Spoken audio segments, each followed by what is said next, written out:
Arlcard was disoriented when Cain forcefully detached from him. He reeled back.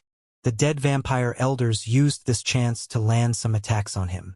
Jack arrived in the nick of time and used 100 shadow strikes to beat these enemies back. He then landed beside Arlcard and pulled him away, just as a torrent of fire showered the area. The Archdemon Lord continued throwing one spell after another, causing havoc and ruining the dead vampire elders' formation. "Are you okay?" Jack asked Arlcard. I am fine," Arlcard answered. Clarity returned to his eyes. Those eyes were on Cain, who was now battling Marcus. He wanted to rush forward to help, but Jack stopped him. "Wait, we can't win by fighting blindly," Jack said. "I have a plan. The enemy's attention is taken by the Archdemon Lord. This is our chance, but I need your help." Arlcard took a breath to gather himself. He asked, "What do you need?" The Archdemon Lord was now the center of attention to the dead vampire elders. But they didn't rush forward. They knew all they had to do was defend for 3 minutes. When Zara's forced unsummon failed, she was notified of how long the Archdemon Lord's time was remaining. Once those minutes passed, the Archdemon Lord would disappear by itself. There was no need to risk attacking this eternal grade opponent. The Archdemon Lord saw the enemy's intention. He sneered. If the enemies didn't want to come to it, then it would come to them. Cast its flames of doom while advancing. In response, a huge wall of ice and earth appeared back to back. These walls were defensive spells cast by the level 80 mythical vampire elder other than Xenos and the level 85 rare elite vampire elder. The 2 walls were destroyed, but the flames were greatly reduced. The remaining flames burned the dead vampire elders, but they didn't deal much damage. The Archdemon Lord cast telekinesis and made a grabbing motion when it came close enough. One of the rare elites was snatched. Cast another spell on this rare elite vampire elder. The vampire's body shivered greatly before abruptly stopping. The Archdemon Lord released the vampire. This vampire flew back and started attacking its brethren. The spell the Archdemon Lord used just now was Soul Capture, which took control of a target. While the demonic dominance from earlier failed to dominate the enemies controlled by the Chalice of Blood. This Soul Capture was a stronger spell that affected a single target. Combined with the Archdemon Lord's massive intelligence stat, this spell was able to overpower the artifact's dominance, at least until the spell's duration was over.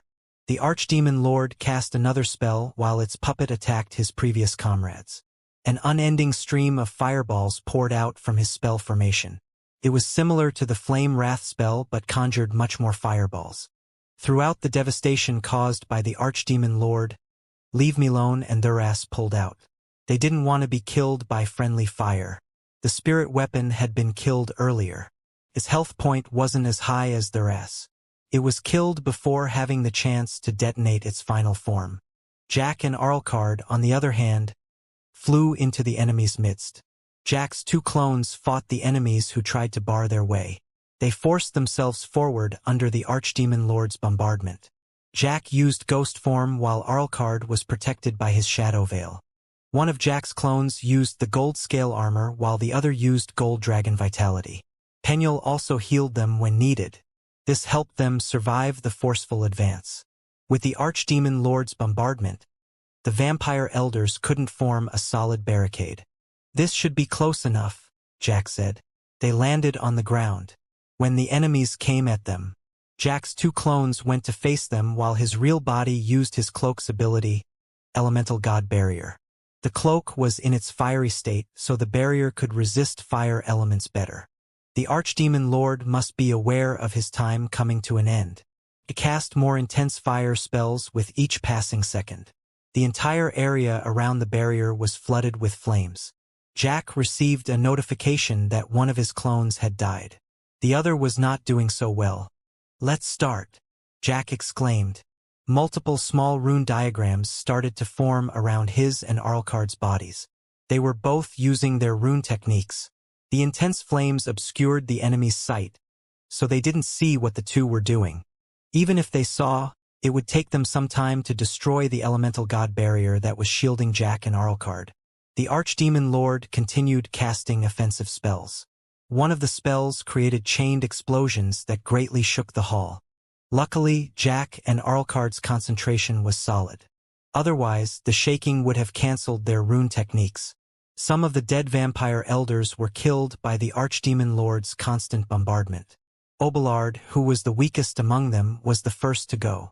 His eyes actually showed relief when it happened. When its final seconds approached, the Archdemon Lord cast one final spell before it vanished. The Pillars of Infernal Fire. Huge pillars of flames rose from the floor. They revolved around the place before fusing into one huge fiery column. Jack's remaining clone died then. Before this, Jack's elemental god barrier only suffered the residual damage of spells hitting the nearby area. This time, the huge flame column hit everything with the same intensity. The elemental god barrier was right in the middle of this flame column. Luckily, the barrier could still take the full brunt of the spell. It was still standing when the Pillars of Infernal Fire ended. The flames receded as the Archdemon Lord vanished. At that time, everyone saw what Jack and Arlcard were doing inside the barrier. Marcus, who was battling Cain, was also aware.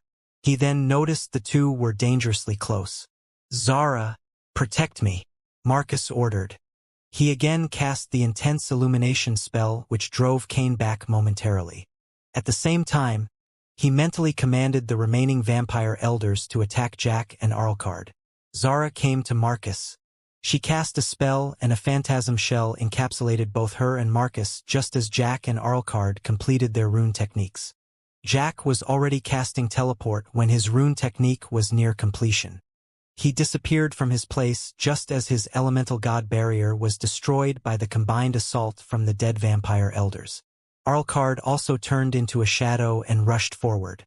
However, Marcus quickly noticed that Arlcard's zooming shadow was not in his direction. His eyes traced Arlcard's speeding shadow and found Jack reappearing.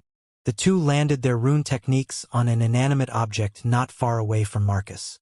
The two were targeting the chalice of blood. Jack's infernal cleansing flame stabbed into the shield that protected the chalice of blood.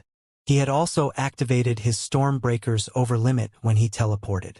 Overlimit multiplied the rune technique's damage output by more than 3 times.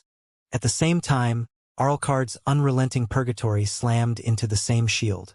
The shadows of Arlcard's rune technique fused with the shield before countless black swords started stabbing in and out of the shield. Damage numbers continued to appear as white flames and dark shadows assailed the shield. The rune diagram on the floor that generated the shield shone brightly as it tried to keep the shield intact. The shield itself was not in perfect condition. It already lost 40% of its health point when Jack and Arlcard hit it. The Archdemon Lord's spells hit a large area. This shield also suffered from the Archdemon Lord's bombardment before its duration ended. The most troublesome thing about the shield was its recovering effect. The rune diagram on the floor healed the shield as it was damaged. If it was not for this healing, the shield would have broken under the Archdemon Lord's bombardment. The rate of the damage inflicted by Jack and Arlcard's rune technique was greater than the healing by the rune diagram, so the shield's health point fell steadily. However, it didn't look like the shield's health point would be depleted when the rune technique ended. Jack added the damage output by using his sword art on the shield. Once his infernal cleansing flame hit, he didn't need to stay to maintain it. The white flame would continue wreaking havoc on its target until its duration was over. Marcus and the others weren't going to just stay idle. They lunged at Jack. Cain's red smoke was back then. It understood Jack's intention. Its long-reaching smoke tentacles slapped around, keeping the enemies from coming near the chalice of blood. Leave Me Alone and Thuras did the same. They struck from behind the enemies and tried to gain their attention. Jack knew Cain wouldn't be able to hold those enemies for long. He repeated his sword art multiple times as Overlimit was still active. The shield's health point went down faster, but the rate somehow reduced after its health point bar went below 20%. Jack sensed it was because the rune diagram on the ground injected even more energy when the shield was nearly destroyed. From such a close range, his advanced mana sense could detect the mana flowing around the rune diagram. Given time, he should be able to deactivate it, but he didn't have that luxury for now. However, he was able to sense the multiple important nodes in the diagram. He remembered when his 9-een phantom sword cut Marcus' tentacle binding spell. The light tentacle regenerated instantaneously when he cut them using his swords. However, when he cut them using the 9-een phantom sword, they remained cut. He focused his mana to conjure the phantom sword again. The black light appeared out of thin air and pierced the node where Jack sensed the energy transfer was regulated. The effect was seen then. The 9-een energy could disrupt mana. Jack sensed the mana around the node he had hit was in chaos. It was as if a tiny black hole had appeared in that node. The diagram was not able to function as it was fully intended to. The healing of the shield's health point didn't completely stop, but it was significantly reduced. The shield's health point now reduced at a faster rate from the white flames and shadow swords that were still assaulting the shield. Jack resumed using his sword art to slash the shield, making its health point go down even faster. Isaac pierced through Kane's red smoke with a bang. His halberd broke the smoke wall using keystrike. Multiple melee weapons revolved around him as he lunged forward at Jack. It was Weapon Master's Weapons Festival. "Penal invulnerability," Jack exclaimed. They were too close to fail. The Weapons Festival struck Jack's body. He didn't back down. The invulnerability protected him. He continued slashing the shield. Seeing Jack ignore his assault, Isaac used his body to block the shield. Jack activated Ghost Sword. His two swords turned incorporeal. He then used Brave Slash while performing the one-word slash powered by mana manipulation. The slash went through Isaac and the shield, hitting them both. Without the express healing from the rune diagram, the shield could finally withstand no longer. It broke apart just as the two rune techniques ended. Arlcard materialized next to the chalice. "Move that cup," Jack yelled. His invulnerability had ended when Isaac hit him with a power strike. He was sent flying away. Arlcard's hand was about to reach the chalice of blood, but a light beam slammed into him and he was also sent flying. "Protect the chalice," Marcus shouted. That light beam was his spell. Zara and the others had been assaulting Kane's smoke form. The force of their combined assaults pinned him to the wall. He was unable to reach for the chalice. Leave Me Alone and Thurass were even further away. They couldn't approach and help. Jack was on his way back. His cloak and golden wings flapped while shielding him at the same time from multiple attacks coming at him. Marcus hurriedly placed himself in between Jack and the chalice. He prepared a spell. As he did, his eyes caught sight of Arlcard, who was also casting a spell. That spell was already nearing completion and he recognized its spell formation. "No!" Marcus shouted. He was placing himself in between Jack and the chalice. Arlcard was at a different angle. The chalice was within Arlcard's line of sight. He wanted to move his body to cover that line of sight, but it was too late. Arlcard's spell was completed. Arlcard's spell was one he had just learned recently, telekinesis. Any target was valid for this spell as long as it was within range and the caster's line of sight. The chalice of blood fulfilled these two conditions. The invisible force from the spell pulled the chalice out of the pedestal. As it did, the illusory blood tendrils linking the chalice to the vampire elders disappeared. All the vampire elders crumbled into dust. With the vampire elders banished, Marcus suddenly found himself alone. Even Motherboard was no longer around. She had been killed by one of the Archdemon Lord's stray spells. She wore an amulet of rebirth, though. She returned to life but at Vacarus' resurrection ground instead of her registered place. This was because the capital was still on lockdown. She was now in hiding, prepared to leave once the lockdown was lifted. Marcus was unable to believe the situation. His eyes followed the chalice of blood that was heading toward Arlcard. He lunged forward to get the chalice back, but his vision was suddenly covered by red smoke.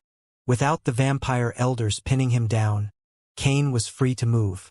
He pounced at his nemesis. His red smoke form swirled around Marcus and battered the vampire emperor with destructive energies. Marcus fought back. He cast a spell that conjured a ball that pulsed with bright light every second. Each time the ball pulsed, Kane was as if set on fire. His red smoke form became smaller. Part of the smoke evaporated as the pulsing ball burned through it. Arlcard threw the chalice in his hand to Jack. He then rushed forward with his rapier while casting a spell. Jack caught the chalice out of reflex. Chalice of Blood, legendary artifact. Bound a native with blood pact. The bound native will follow the chalice's owner's every command. Bound native's life force deteriorates with time. How long the native stays alive depends on his level/grade.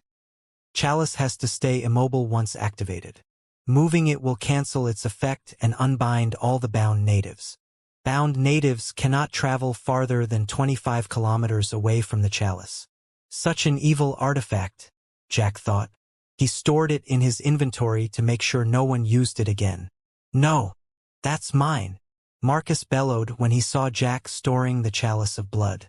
Despite his pulsing light ball hurting Kane more than Kane's red smoke hurting him, he couldn't move away because Kane's red smoke was locking him down. Arlcard's spell came then. The huge Dark Lord's sword pierced his body as Arlcard zipped around with fast movements, slashing him from every direction. Raghayuro, you impudent wretch! Marcus had his one hand sustaining the pulsing light ball while his other hand formed a spell that created a huge hand made of light. This hand of light was fast. Caught Arlcard despite his speedy movement. Arlcard found himself unable to move as his whole body was grabbed. The giant hand of light lifted Arlcard and slammed him into the floor, taking a chunk of his health point. It was about to do it for the second time when Marcus was hit by a sharp energy wave. Marcus turned to his attacker. It was Thuras who used its oppressive wave to attack from range. Thuras was now coming at high speed using its tyrannical charge. Thuras wasn't the only one coming. Leave Me Alone had arrived first. His fiery fists performed the infinite lightning punches that pounded Marcus' body. You are fucked, asshole, Jack exclaimed. He also approached from another side and sent Marcus uncountable slashes. This is for Alonso and his brothers, and all the soldiers who lost their lives in the Civil War because of your scheme with the Moes. With all those attacks, Marcus couldn't maintain his spells. The pulsing ball and the hand of light that were locking Kane and Arlcard were gone. Free again. Kane's red smoke locked Marcus' body. Arlcard did the same. He turned into a shadow and slipped behind Marcus before biting his neck and sucking the Emperor's blood. Alone, Marcus couldn't do much. The five continued to gang up on the Emperor. When Marcus lost the chalice, the table had been turned. No, no, get away from Mayayuro, he yelled. A sudden bright light exploded from his body, pushing everyone away. He turned into a swarm of bats and tried to flee through the large hole that was created by the Archdemon Lord earlier. Jack wasn't going to let Marcus go. He cast Lightning Pursuit. He marked 5 areas just before the hole in the wall. Thick lightning appeared magically from the ceiling and hit the bats that flew into the marked areas. The lightning was very fast. The bats couldn't escape it. Arlcard had also turned into a bat swarm and chased Marcus closely. He turned back into human form when Marcus's bat form was assailed by Jack's lightning. He then cast Darkness Net. The net rounded up the surviving bats and forced them to the ground. Kane arrived then. His red smoke form turned into a solid ball and slammed into the bats on the floor. The bats merged back into Marcus. He lost another huge chunk of health points since lots of the bats in his swarm had died. Ayuro, I don't want to die. Ayuro, please Ayuro, spare me Ayuro, he pleaded. The red smoke above him formed a giant face, Kane's face. You should know this day will come. The red smoke locked Marcus' body again. Marcus was too wounded and too hopeless to fight back. The red smoke poured into him. It entered Marcus through his mouth and nose. Marcus's body shook heavily as the red smoke ravaged him. His health point continued to drop rapidly. Arlcard just stood by the side and watched. Jack also stayed back. He watched Marcus' health point bar fall to near depletion. He wondered if he should steal the kill. Arlcard was under him, but he was not so sure about Kane. Even if the world system didn't consider Kane as under him, he should still receive EXP and loot since he participated in a great portion of the fight, but a killing strike would net him more. But from what he had seen, he knew Kane and Marcus had a strong history. He didn't think Kane would be pleased if he landed the killing blow. So, he restrained himself and stood by the side. But he still summoned his runestone of luck when he saw Marcus' health point was about to hit 0. which happened soon. As it did, Marcus' chest exploded violently and Kane's red smoke poured out of the open chest. Loots dropped beside the dead Emperor and Jack received notification that he received EXP points from the kill. Jack didn't go ahead and picked up the loot. Kane was floating above Marcus' mangled body. The red smoke was in the shape of Kane's human form and he just stared at Marcus' corpse in stillness. Jack couldn't make out the spirit's expression because the smoke was constantly shifting. The silence ended when Jack took out the communication device Horatio had given him from his inventory. The device was making sharp pinging sounds. Jack turned the device on and Horatio's voice was heard. "You succeeded. I hear the notification. The soldiers have stood down. I've been appointed as the sovereign since I'm the remaining heir. Right on time, I might say. Jygorth has been hammering this palace to get to the basement. Any longer and he might have dug a hole into it. Jygorth is the name of this country's guardian," Penuel explained when she saw Jack's confused face. Jack didn't feel the tremors this Jygorth caused. Probably this basement was very solid or the battle just now was so intense that he wasn't aware of the tremors. "At any rate, come to the throne room. We can discuss our next move in person there," Horatio said. "Okay, I will be up there soon," Jack replied and ended the transmission. Kane was still floating there in silence. Leave Me Alone came to Jack's side. He asked, "Are we done here? We should go join Master Doman as soon as possible." "You don't want to take the loots?" Jack asked. "I've already picked up 2 unique-grade light armor pieces from the loots when you were talking on your phone. I leave the rest to you," Leave Me Alone answered. "This bastard has even less courtesy than me, and it's not a phone," Jack complained in his mind.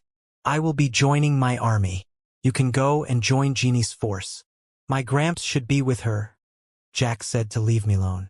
"The lockdown should be lifted now that Horatio held the power." Leave Me Alone nodded.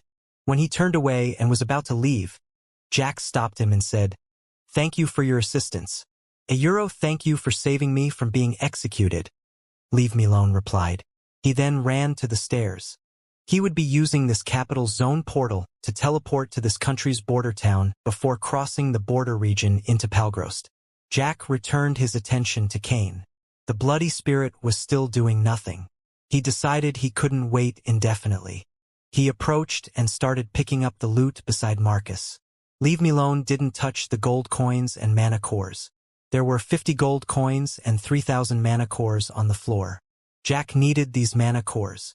It would be some time before he could summon another Archdemon Lord again. Aside from those standard drops, the rest were mostly equipment and materials. These he would donate to the guild. The loots he was excited about were a unique grade diamond and 2 evolve seeds. With this gemstone, his runestone of luck could finally be maxed. He didn't waste any time. He fed the diamond to the runestone from his status window. Runestone of luck, legendary runestone. Increase luck by approximate 25 points for 30 seconds. Elemental energy required for upgrade. Fully maxed, the level up gave this runestone a whooping 10-point increase. Not only that, its duration was improved significantly from 10 seconds to 30 seconds. This gave him more windows when he was killing his opponents. He wondered if the secret cooldown of this runestone was affected. He tried summoning the runestone. He failed. He would do it again later to see if the cooldown was still 1 hour. He turned to the 2 evolved seeds. One was a super rare grade light seed and the other was a unique grade time seed. Jack knew the light seed gave the light element. They already have the seed in their guild warehouse. He supposed the time seed increased duration or reduced cooldown. He looked around for his trusted fairy to ask for confirmation. He saw Penuel was conversing with Arlcard. He called her over. "What are you talking about?" Jack asked. "I'm curious about how Kane instantly killed those vampires at Leave Me Alone's execution ground. Turned out I'm half right." "Half right, how?" Jack asked. "It was unholy exorcism, all right, but one that was combined cast with another spell, chain spell. Combination casting? But there is no Oniyuro Rightiyuro. There were 2 people there, Arlcard and Kane. They both cast a spell and combined those spells. Yes, we weren't aware the red smoke was Kane at the time. The red smoke also obscured everything, so we couldn't see the spell formation," Penuel said. The unholy exorcism when combined cast with chain spell will become area exorcism. It had the same effect as unholy exorcism but was AoE instead of a single target. No wonder the High Elder Vampire that supervised Leave-Me-Alone's execution was instant-killed too. Cain is an ancient vampire. He was much older than that supervisor. I see a euro. What do you call me for anyway? Penuel asked. Oh right, these seeds. Mind telling me what this likely gives to my skills? Jack showed Penuel the time seed. She confirmed Jack's speculation. Jack asked her what she thought the mana core cost would be to copy this time seed. She couldn't tell for sure, but she thought it would need lots of mana cores. Even if it was not as expensive as the mana gathering stone, it wouldn't be too far. Hence, Jack decided to use those seeds. He used the light seed on tracing beams and the time seed on acceleration. Too bad beast form and magic weapon were not skills that could be evolved. Otherwise, those would have been his choice to use the time seed on. After using the light seed, tracing beams transformed into tracing light beams. The spell was now of light element and dealt higher damage. It also caused blind for 3 seconds in addition to the original knockback. Its range was doubled. Could now hit targets 100 meters away. The time seed not only increased acceleration's duration, but it also improved the speed increase. The spell was renamed to Superior Acceleration. The duration had doubled to 1 minute, and its base acceleration had changed to 1000%. Additionally, Jack's acceleration had gained another star upgrade just now. It had 2 stars. Each star of superior acceleration added 100% to the increased speed. When he used this spell, he could now move 12 times his normal speed for a full minute. Jack was satisfied with these improvements. He looked ahead to the area near the pedestal. No loot there. The vampire elders killed by the Archdemon Lord gave him EXP points, but they dropped no loot. As for the one who vanished after Arlcard removed the chalice of blood, they didn't give anything. Jack stood back up. Cain was still silent. Jack decided he couldn't wait anymore. He asked the spirit, "What now? Are you going to continue possessing Arlcard?"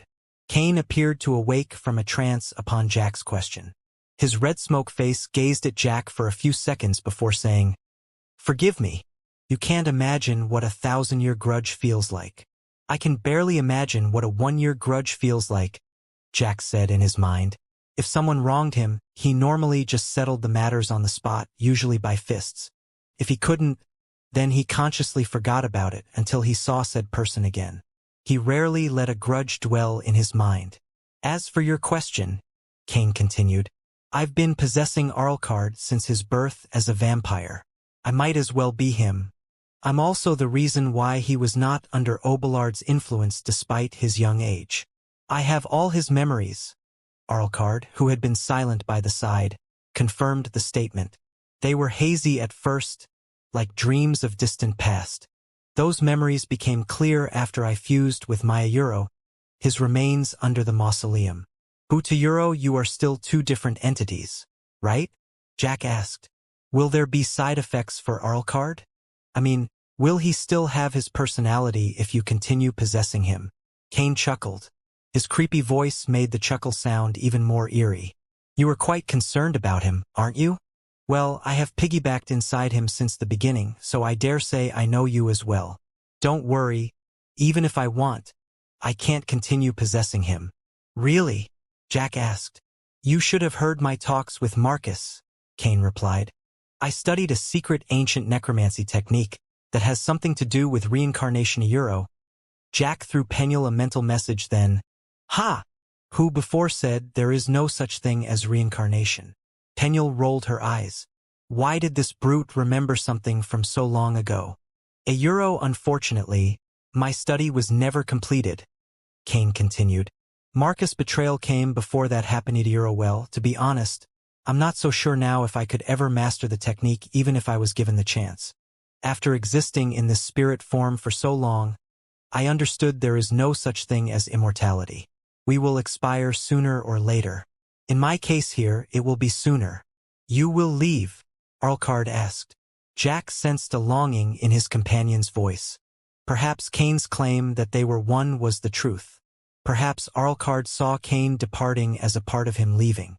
I have no say in this matter. Once my essence was freed from under the mausoleum, the clock was already ticking for me. My separation from you during the battle accelerated the process even more. We can merge again to slow the process if that's what you want, Arlcard said. Cain chuckled again. It doesn't work like that. Once the link is broken, it is hard to mend it back. I will be gone soon, but I want to leave you a final gift. Consider it my thanks for helping me dispense justice upon my brother. Gift euro? Arlcard didn't sound that excited. Cain nodded. You drank Marcus' blood during the fight.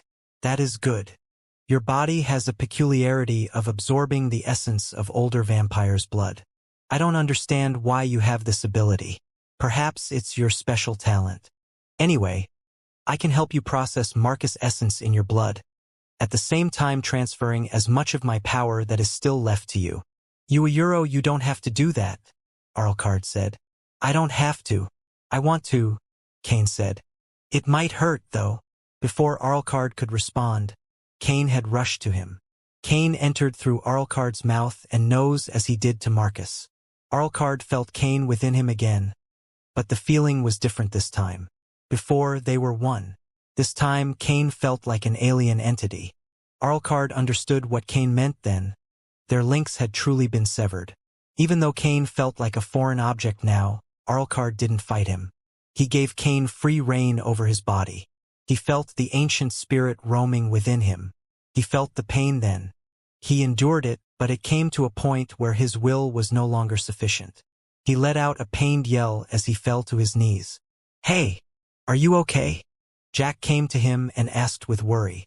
Arlcard couldn't hear Jack. His own scream was too loud. Jack asked a second time, but Arlcard didn't respond. Arlcard just kept on screaming. Jack understood that there was nothing he could do. At least he knew Arlcard wasn't in any danger. No damage number was coming out of his vampire companion. He then heard a very loud thump from Arlcard. What the euro? Jack didn't know what to make of it. He turned to Penuel, who shrugged, indicating that she didn't understand as well. Jack heard another thump again, and another. The thumping became more frequent. Arlcard's body shook with each thump. It then glowed. Golden threads started to come out of his body. More and more golden threads appeared. They wrapped around Arlcard, who had stopped screaming. Arlcard's face was expressionless and his eyes were closed. He was like someone who was in a coma. Jack simply watched without knowing what to do. After a period, the process finally stopped. Where Arlcard was a moment ago was now a large golden cocoon. I say, is this what I think it is? Jack asked. Penuel didn't answer. She was gaping at the gold cocoon. She was as astonished as Jack. When Jack wanted to ask her again, he heard a notification. Congratulations on completing the companion quest, Blood Debt. Receive rewards of 8 million EXP, 100 gold coins, and 8,000 mana cores. He was glad of the rewards from the quest, but he thought the true reward of his companion quest was the golden cocoon in front of him.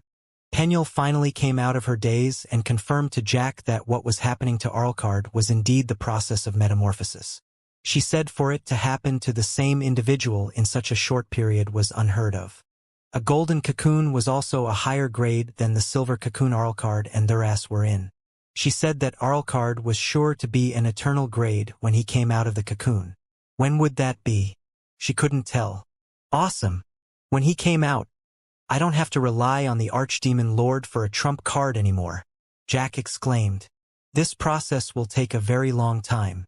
Arlcard won't come out anytime soon, Penuel reminded, but Jack wasn't listening. He was too busy doing his victory dance after learning that he would have an eternal grade combatant at his beck and call in the future. Penuel gave up trying to tell him.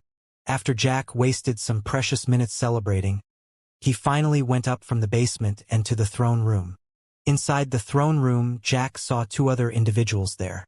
He knew one of them, Caleb Lucian, whom he met in Tranvist when he first came to Sangrod. The other individual was a high elder vampire who was a level 75 rare elite. This vampire went by the name of Darius Armand.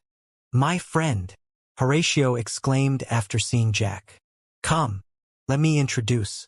These two are my confidants. I think you remember Caleb. As for this gentleman, he is Darius Armand." They were the two who bravely led the rebellion outside the capital and drew Marcus' blood army away from this palace. "It is a pleasure to meet you, King Stormwind," Darius greeted. "I must say, I never expected the Outworlder ambassador whom I met in the past to now stand before me as a king," Caleb said. "Please forgive me if I appear to have a hard time believing it." Horatio laughed. "We were just discussing how we are going to reorganize our personnel. Many simply followed my father out of fear, but a few were indeed loyal. I must purge them out before they cause me trouble, but you don't need to concern yourself about this. I can continue this discussion later. First, before we talk about our arrangement, I want to represent Sangrod and thank you for having ended my father's tyrant rule for 1,000 years. Jack heard another quest completion notification. His quest, Help Horatio Ascend the Throne, was now completed. He received 5 million EXP, 60 gold coins, 3,000 mana cores, and 300,000 merit points. With the EXP points from the completion of 2 quests, the EXP from killing Marcus, and the EXP from the vampire elders killed by the Archdemon Lord, he leveled up 2 times. His brave swordsmaster and time sage were now level 77. "Now I will honor our agreement," Horatio said. "I've sent a request for an alliance through the monarch system. Once you accept it from Therath, our 2 countries will be officially allies." "What about the war in Palgrost?" Jack asked. "Your army is marching there. As an ally, it won't be proper for me to just sit by. I will send an army into Palgrost to assist President Thelgrun as well." "Thank you," Jack exclaimed. "But," Horatio interjected, "it will take some time to organize this army. I've just assumed power. I need to do a lot of reorganization. I think you understand." How long will you need?" Jack asked. "I can't say for sure, but I promise I will have an army heading to Palgrost the latest within 3 days," Horatio answered. "That long a euro? Don't worry. The border between Sangrod and Palgrost has a train system. I can use all the available trains to have my army arrive in Palgrost in 1 day, saving the days needed to cross the border. So, by day 4 we will be in Palgrost territory already. However, I need to warn you. I might not be able to muster too many troops under current conditions. Even if the Sangrod army arrived in Palgrost, they still needed some time to reach Balgador. This was not ideal, but Jack thought this was the best he could hope for. "Thank you, Emperor Horatio. We will hold the enemies until your force arrives. It will be best if you can vanquish the enemies before my force arrives," Horatio laughed. "That will be best," Jack laughed as well. The matter of my army crossing the Jagera region I've sent a transmission to the Sangrod army that was sent to the Jagera region. That army should have also received a notification that I am in charge of the throne now. They will stand down and stop bothering your army." "Thank you," Jack said. He sent a message to John then, giving him the good news, only to receive a reply that his army was already in Palgrost territory. "You took too long time. I don't feel like waiting for you, so I crossed the border using my own way," John said. "Motherfucker. Did you kill any Sangrod troops?" Jack asked. "Don't worry, we didn't touch them. Well, Arthur did slam into the Sangrod army's leader and Merrill shot some arrows at them to slow them down. But no one was Kaleido, at least not that I'm aware of. Sayuro, just head to Balgador as fast as you can. I will join you soon. I need to return to Therath to settle something first. We are now allied with Sangrod. They will send an army around 3 days from now to help us in Palgrost. Hoyuro, you went to ask for permission to pass but ended up getting an ally and an army. This is good. I couldn't build any supply depot since I was marching in secret. With Sangrod as an ally, I can send a battalion to build a supply line crossing through their country. It saves us a detour. I must say you never cease to amaze me, expert."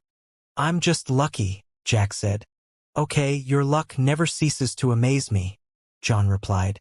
Jack stopped entertaining John. He ended the message and told Horatio that he would return to Therath now to formalize their alliance. He also informed Horatio about Arlcard in the basement. He asked Horatio to cordon off the place so nobody could disturb Arlcard. Horatio told Jack not to worry. He would take care of it. Jack left then. After Jack left, Caleb asked Horatio, "Should we truly send an army into Palgrost? Are you suggesting we abandon our ally?" Horatio asked back. "No, but are we truly allies? I mean, it's not just for show." "I don't do thing for a show, Caleb," Horatio said. The Themisphere King had proven to be someone dependable. He managed to defeat my father. That deserves respect. "Yeah, I admit I didn't expect that," Darius said. "The preparation I've made to deal with the late Emperor after he was weakened by the Themisphere King was wasted. As long as we get the result, it doesn't matter," Horatio said. I heard that Themisphere King was a righteous man," Caleb said. "What if he learned the truth about Rain and Lily? That it is you who assassinated them and placed the blame on Marcus? Desperate time requires desperate measures. If Rain and Lily are still alive, I will have to fight them for the throne. This means I can't ally and send troops to support the Themisphere army as quickly as I can now. At that time, perhaps King Stormwind would have no choice but to help me fight my two siblings. The result will be the same. This is simply faster. The Themisphere King is no fool. I'm sure in some way he is aware. The world has its gray. It's not always black and white. I might be cruel and scheming, but I also value loyalty and friendship. That's why you two stick by my sides. Don't you? As for Rain and Lily, they are not my true siblings. We are only related through Marcus blood. We never care about each other. They would have done the same to me the first chance they got. The Themisphere King, however, was different. He values relationships. As long as we stay true to him, he will stay true to us. That's why I cannot betray the thing I have promised him." "I see. You are always wiser than me." "I follow your decision, Your Majesty," Caleb said with a bow. "Go and make the arrangement to rally the army," Horatio said. "In the meantime, Darius and I will continue our discussion about whom to keep on my officer list." After Caleb left, Horatio said to Darius, "Before we resume our discussion, I want you to send a transmission to your mother. She has the fastest brigade in our army. Have her take her brigade to go as our vanguard into Palgrost and aid the Themisphere King. I think she will need at least 1 day to organize, but all right, I will relay your command," Darius replied. Using the zone portal of Vacarist, Jack teleported to Therath. He went directly to the palace. Entering the throne room, he called for Thurgood. He used the monarch system and saw that there was indeed an alliance proposal from the Sangrod Empire. He accepted the alliance. At the same time, he spent coins to build an embassy in Sangrod. When Thurgood arrived, Jack informed him about the alliance. Thurgood called his team and they spent a few hours discussing this new alliance with Jack. The general rules of an alliance in the monarch system were non-aggression between the two countries, open borders, sending reinforcement when one was invaded, and sending reinforcement when one was on a campaign. There were, of course, more terms and details that were not outlined in the monarch system, such as information sharing, tax reduction on traded goods, protection for traders and dignitaries, and so on. Jack had Thurgood and the team wrote them up. He gave Thurgood the authority to discuss these details with Sangrod. Thurgood understood Jack couldn't stay long, so he kept the meeting concise. Jack left soon after the meeting. He first went to pick up Tip. Jack brought Tip because Tip could summon their guild army if he used the guild army summoning crystal near the Themisphere army. Tip had been staying behind in the headquarters to continue developing the guild. He only followed once the Themisphere army had crossed into Palgrost. The two of them teleported to Sangrod's border city. Palgrost was in a state of war. No one could teleport directly into the country from abroad. Jack and Tip could use the train that existed at the border between Sangrod and Palgrost, but Pandora was still faster. He would check out the train some other time when the situation was not so urgent. Jack summoned Pandora right from the city's zone portal. He let Tip sit behind him and they flew out of the town. This drew curses from the guards at the zone portal. Jack sent a message to John asking for his location. After getting the coordinates, he directed Pandora. Pandora streaked across the sky, leaving a bright trail of fire. Balgador was a capital built inside the mountain Sedgebear. It didn't need protection walls. The mountain itself was its wall. Of course, if it was just a normal mountain, it would still not resist the onslaught of siege weapons. Like a defensive wall of a city, the mountain surface was covered by rune diagrams. They increased the sturdiness of the mountain and also had self-recovering property. Unlike a wall, a mountain was covered even on its top, so flying units were useless when sieging this place. 3 days after John led the Themisphere army into Palgrost, Master's huge army gathered near the mountain. Slightly to their east was another army. That was Boron's army. Boron's original 1,200,000 army had shrunk. This was due to the parting of 3 of his influential followers. These 3 were among the 4 dwarf leaders the Corporate United targeted. One of them was Jan-Hilda Mountchest, whose brother was rescued by Grace, and the others from Fort Kern Valder. Jan-Hilda left Boron's camp after Dogr was brought to her. She brought 80,000 troops with her when she left. The other 2 dwarf leaders that Corporate United had successfully persuaded brought 20,000 troops each. Boron's force was now 1,080,000. He lost 10% even before the battle started. The troops he lost went to Thelgrun, who accepted the defected leaders happily. He couldn't afford to punish these leaders for opposing him in the first place because that would dissuade the remaining leaders in Boron's camp who might still have second thoughts. Hence, he pardoned their initial sedition. Master and Boron had a meeting the night before when their armies arrived near the outskirts of Mount Sedgebear. The meeting was conducted at Liguriditum's field command tent. Boron objected to the location of the meeting at first. As the future sovereign of this country, it should be the Liguriditum's ruler who came to his command tent. Liguriditum served as his support in this war. But Master sent a transmission reply that their forces should just act on their own in that case. After persuasion by Sizhad, Boron finally relented. This morning they were facing the enormous mountain, ready to carry out their plan to take it down. However, one gargantuan creature watched over these 2 armies with burning eyes. It was a dragon with bright red scales. It perched upon the side of the mountain above the main gate into Balgador. It was as if announcing that anyone who wished to enter would have to get through him. The red dragon was Palgrost's country guardian, a level 90 eternal grade dragon. Udroth the Euro, Master uttered while gazing at the magnificent red dragon. Let's see whose fire is hotter. Master used his ruler badge and summoned Suzaki. The sky burned and the giant flaming elemental bird descended. Udroth's eyes narrowed when he saw Suzaki. Empress of Fyria Euro, I never thought we would finally fight, Udroth greeted. Wasn't that what you always wanted in the past? You were eager to prove that you hold the best dominion over fire, Suzaki replied. This is your chance. You can finally get your fight. Udroth chuckled. I was young then. When you age, you start to see things differently. Well, I don't have the passion to prove that I'm the best in controlling fire anymore. But I do have the passion to protect this place and its sovereign. I respect that, but I also have the commitment to carry out the request of my contract bearer. Then let today not be the day we decide who is the best flame wielder, but to decide who is the most committed to our duty.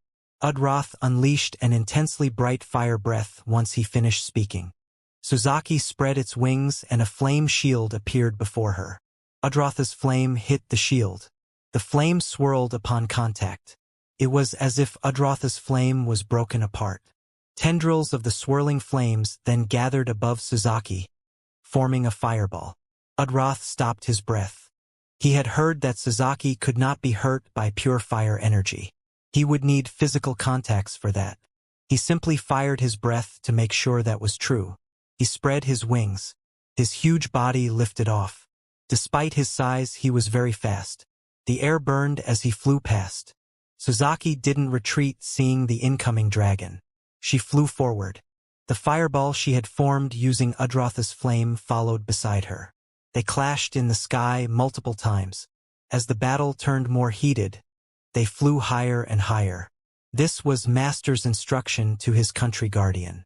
He wanted Udroth out of the picture, and Suzaki was luring him away. As the 2 country guardians flew ever higher, Liguridium and Boron's armies started advancing.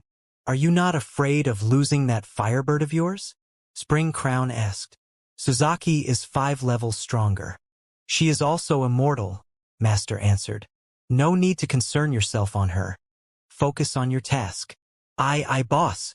The invader armies continued to approach Mount Sedgebear. The soldiers on the mountain were ready. Palgrost was not only the richest country, but its military tech was also the most advanced. This came at the cost of their mystic path being behind other countries. But for a siege battle, their advantage in military tech gave them an advantage. They had the advanced mana cannon, which delivered a powerful payload over a very long distance. At this stage, no country's siege weapon could rival the mana cannon's reach. The mana cannons were situated at several openings on Mount Sedgebear. They started firing once the Liguridium army came into range. Master was already aware of Palgrost's siege capability. That's why he didn't bother competing with them on siege weaponry. His guild had also exhausted all their guild siege weapons during the Hydron battle. Even with his resources, he couldn't have his guild rebuild all those siege weapons this fast. The siege weapons he had brought here were the country's normal siege weapons. That's why this time his army invaded at a normal pace, unlike the rush tactic during the Hydron War. He had developed a particular Liguridium siege weapon for this war. Liguridium had a special ballista that was equipped with giant shields. This gave the ballista extra defense and endurance. It was also equipped with larger wheels which gave it faster movement speed than the common ballista. When Master saw this armored ballista in Liguridium's military tech, he immediately learned the tech and had it produced. This was because he knew the siege weapon would play a crucial role when he invaded Palgrost. This armored ballista now showcased its use. Master had produced quite a number of this armored ballista. He had them lined up at the front line and they took the brunt of the damage from the mana cannon. The armored ballistae couldn't compete with mana cannon's range. They could only defend without being able to retaliate. They served as the Liguridium army's shields while the army advanced slowly. The soldiers who had defensive skills or spells helped mitigate the damage endured by the armored ballistae, while soldiers with mechanic skills restored the siege weapon's health point while they suffered damage. As the bombardment continued, one armored ballista separated from the rest. This armored ballista moved faster than the rest. A squad of soldiers also followed it, using defensive skills to boost its defense as it advanced toward Balgador's sealed main gate. As this lone armored ballista approached, Palgrost defenders started to focus their attacks on this siege weapon. The Cannoneers, Palgrost's special unit which had exceptionally long range, started sending their attacks to this advancing armored ballista. When this concentrated attack was about to hit, a large glowing shell appeared and blocked all these attacks. If Jack was present, he would recognize this shell. It was Heavenly Shelter, a level 50 skill from the special class Valiant Paladin. As the dust settled, the defenders above had a better look at the approaching armored ballista. The Liguridium ruler was rolling on that ballista.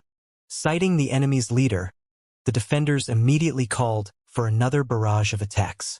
Almost everyone on the mountain focused their attacks on this approaching armored ballista. Master, who was riding on this ballista, cast a spell. An angel appeared above him. This angel cast Soul Link on Master, a reaver spell that maintained the same percentage of health point between the target and herself. Master then used the level 60 skill of his Valiant Paladin class, Ultimate Sacrifice. At its first level, this skill emitted a light that covered allies in his surroundings, which included the armored ballista. Within 1 minute, all the damage dealt to these allies was transferred to him while being reduced by 50%. It was similar to Koka's final sacrifice but covered a larger area and reduced more damage. Master had max level this skill. The damage it reduced at the max level was 80% and it lasted for 3 minutes. The armored ballista continued advancing while all the reduced damage was transferred to Master, who shared the damage with his summoned angel. With the significant damage reduction and the angel's high health point sharing the damage, Master tanked all those attacks. He and his angel also cast healing spells to recover the damage they received. The defenders expected the armored ballista to start shooting its giant bolt when the capital gate came into its range, but it just continued rolling forward. When the ultimate sacrifice's 3-minute duration was almost over, The armored ballista was very close to the gate already. Master cast teleportation and he appeared right next to the gate. He then took out a magic scroll. The magic scroll in his hand was one of the only two in his possession. He already used one when they seized Liguridium's throne. The one in his hand was the last. He originally wanted to wait until he got the Book of Creation before using this scroll because he didn't have a sure way of getting another one. This magic scroll was extremely rare, but he decided to let it go for the success of this siege. He couldn't afford to lose too many troops here. He still had 3 more countries to conquer. The magic scroll was activated and a 9-rune spell formation was seen. As the spell took effect, the rune diagrams on the surface of Mount Sedgebear started to dim. The spell contained inside the magic scroll was the Greater Dispel. The defensive rune diagrams continued to dim until they were completely gone.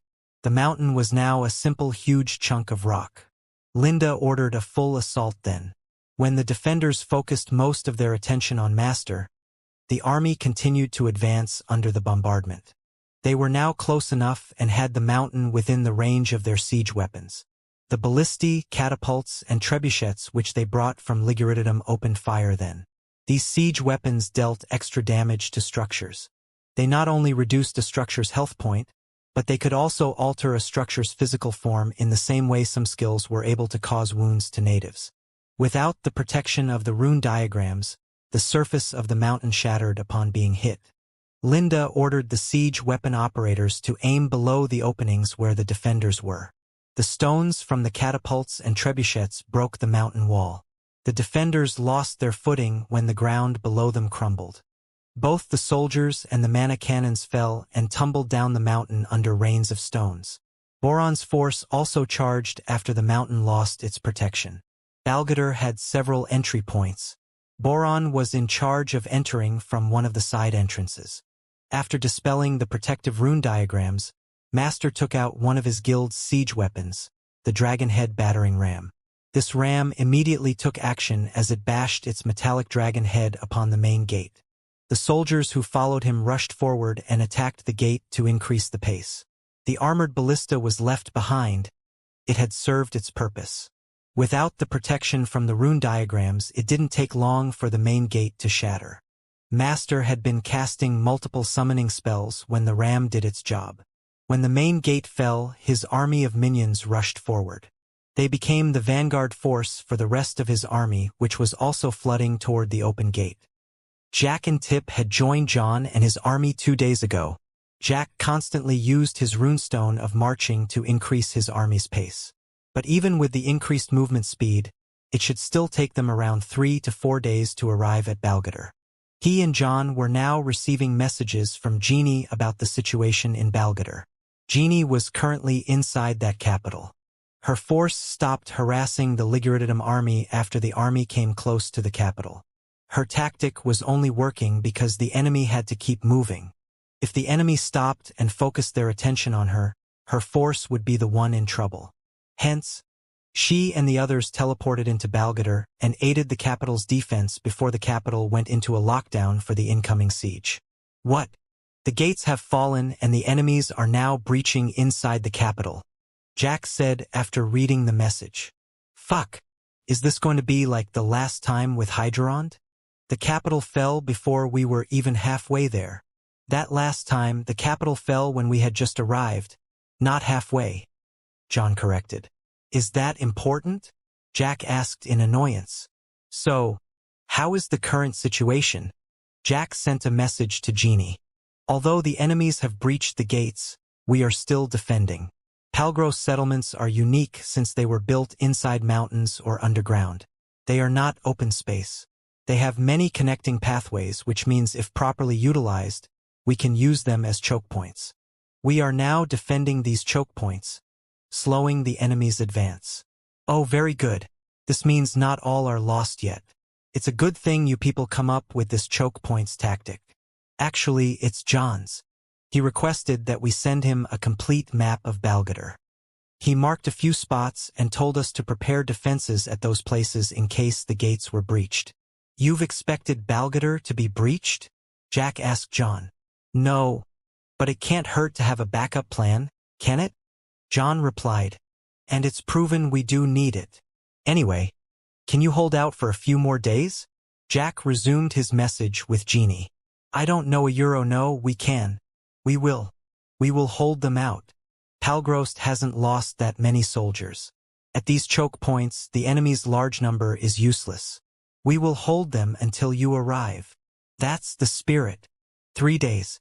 Give us 3 days. We will arrive by then, Jack announced. After ending the message, John said, there is no need for them to hold out for 3 days. 1 day will be enough. Huh. Jack didn't catch John's meaning. Ligurididom's country guardian can only stay for 1 day. After that, she has to leave even if she can still fight, John said. Palgrost's guardian doesn't have that handicap. Once the lame bird leaves, Palgrost's country guardian can aid the defenders in dealing with the enemy's army. You are right. Jack remembered that rule now. If only 1 day, I'm sure they can hold out. Let's hope you are right, Penuel said. Why do you sound so pessimistic? Jack asked. The Ligurididom's country guardian is Suzaki. Palgrost's is Udroth. He is a level 90 eternal grade dragon. He is 5 levels lower, John muttered. That's not the problem, Penuel said. Udroth's affinity is the fire element. Suzaki has another title aside from being called the Immortal One. Her other title was the Empress of Fire. I guess this means Udroth can't defeat Suzaki, considering most of his attacks will be fire-based due to his affinity, John said. But he doesn't need to defeat her. All he needs to do is survive for 1 day. That's the thing, Penuel said. Suzaki is called the Empress of Fire not only because most fire attacks can't hurt her. It is also because she can get stronger the more fire attacks she receives. Jack and John were silent after hearing that. Let's increase the pace, Jack announced. We will reduce our sleep quota by another hour starting tonight. We have to get to Balgador as soon as possible. Above Balgador, Udroth was tussling with Suzaki. In terms of direct combat, Udroth's superior physical strength had the advantage. But Suzaki was not completely powerless. Aside from her claws and beak, she also attacked using the fireball beside her, the one that was formed using Udroth's flame. As the fight continued, Udroth was finally aware of the situation below. He saw the enemy armies pouring into the mountain. He was extremely shocked seeing the scene. How could the mountain's defenses crumble so soon? It was as if the protective rune diagrams had stopped functioning, or maybe that was what had happened. He realized then that Suzaki had purposefully drawn him higher into the sky. He unleashed a flame blast with strong knockback force. He then dove down to the armies below, but before he was halfway, something crashed into him and forced him tumbling to the side. He looked and saw that it was the fireball that had constantly followed Suzaki. He noticed then that the fireball was larger than when it was first formed. As Udroth was looking at the fireball, he sensed incoming from his flank. It was too fast to dodge. He used his wing to block just as another fireball slammed into him. His body tumbled in the air from the impact. He got a good look at this second fireball then. It was Suzaki in her fireball form. She turned around in the air and came back for him like a flaming comet. When Udroth prepared himself to catch her, the other fireball also came at him from his back. Due to the interruption, he couldn't properly deal with the attacks. The 2 fireballs took turns hitting him. The repeated attacks caused Udroth to cover himself completely with his large wings. He had gone into a total defense, or so Suzaki thought. When she was about to hit him again for the umpteenth time, the 2 wings opened abruptly with a burst of fierce flame. She was smacked by the sudden blow. The force even canceled her fireball form as she rolled uncontrollably in the air. Udroth's whole body was covered by flame. It was similar to Leave Me Alone when he activated the Fire God suit. Udroth turned around and caught the second fireball that was about to hit his back. He grabbed the fireball tight. The fireball wriggled, trying to break free. Udroth clamped down on it. He tried to break it with brute force, but the fireball resisted. Not only that, it was even expanding. What a euro! Udroth noticed his fire suit was shrinking. Its flames drifted into the fireball in his hands as if they were being absorbed. Ergayuro. He felt pain in his back. Suzaki had pierced him with several flame lances. The fireball in his hands broke free. The fireball flew back to Suzaki's side. You Ayuro, I see now Ayuro, no wonder you are called the Empress of Fire, Udroth said. I admit in terms of the fire element, I'm not your opponent, but don't think this means I will lose. Ha ha ha Ayuro. Udroth's body trembled as it shone. Suzaki sensed the mana intensifying in Udroth. She wasn't going to just sit still and watch. She shrieked with a disrupting mental cry as hundreds of fiery feather darts shot out of her. At the same time, her fireball flew toward Udroth again. Aside from taking out a few health points, Suzaki's cry didn't do anything to disrupt whatever Udroth was doing. Udroth also ignored the flame darts that stabbed his body. His sturdy and thick scales gave him incredible defense. The fireball slammed into Udroth. Udroth jerked from the impact, but Suzaki sensed Udroth's aura continued to spike. The fireball came in another time and it was stopped by Udroth's hand this time. A slightly different hand. One that was covered by sharp scales and some small horns jutted out at the wrist. It was not only the hand, Udroth's entire body had changed. Aside from becoming sharper, his scales had also turned darker. It was no longer the bright red color of a burning flame. It was now dark red with many black spots. Little horns covered his body, especially his spine and tail. The 2 straight horns on his head were now crooked and another 4 had sprouted out beside his 2 original horns. His body was also larger. Demonization Ayuro? Suzaki uttered. Impossibly Ayuro dragons shouldn't be able to learn this skill. Hehe. I thought so too. But it seems that if one is determined enough, one can learn the impossible, Udroth said. He strengthened his grip on the fireball. The fireball trembled heavily before getting crushed into flame dust.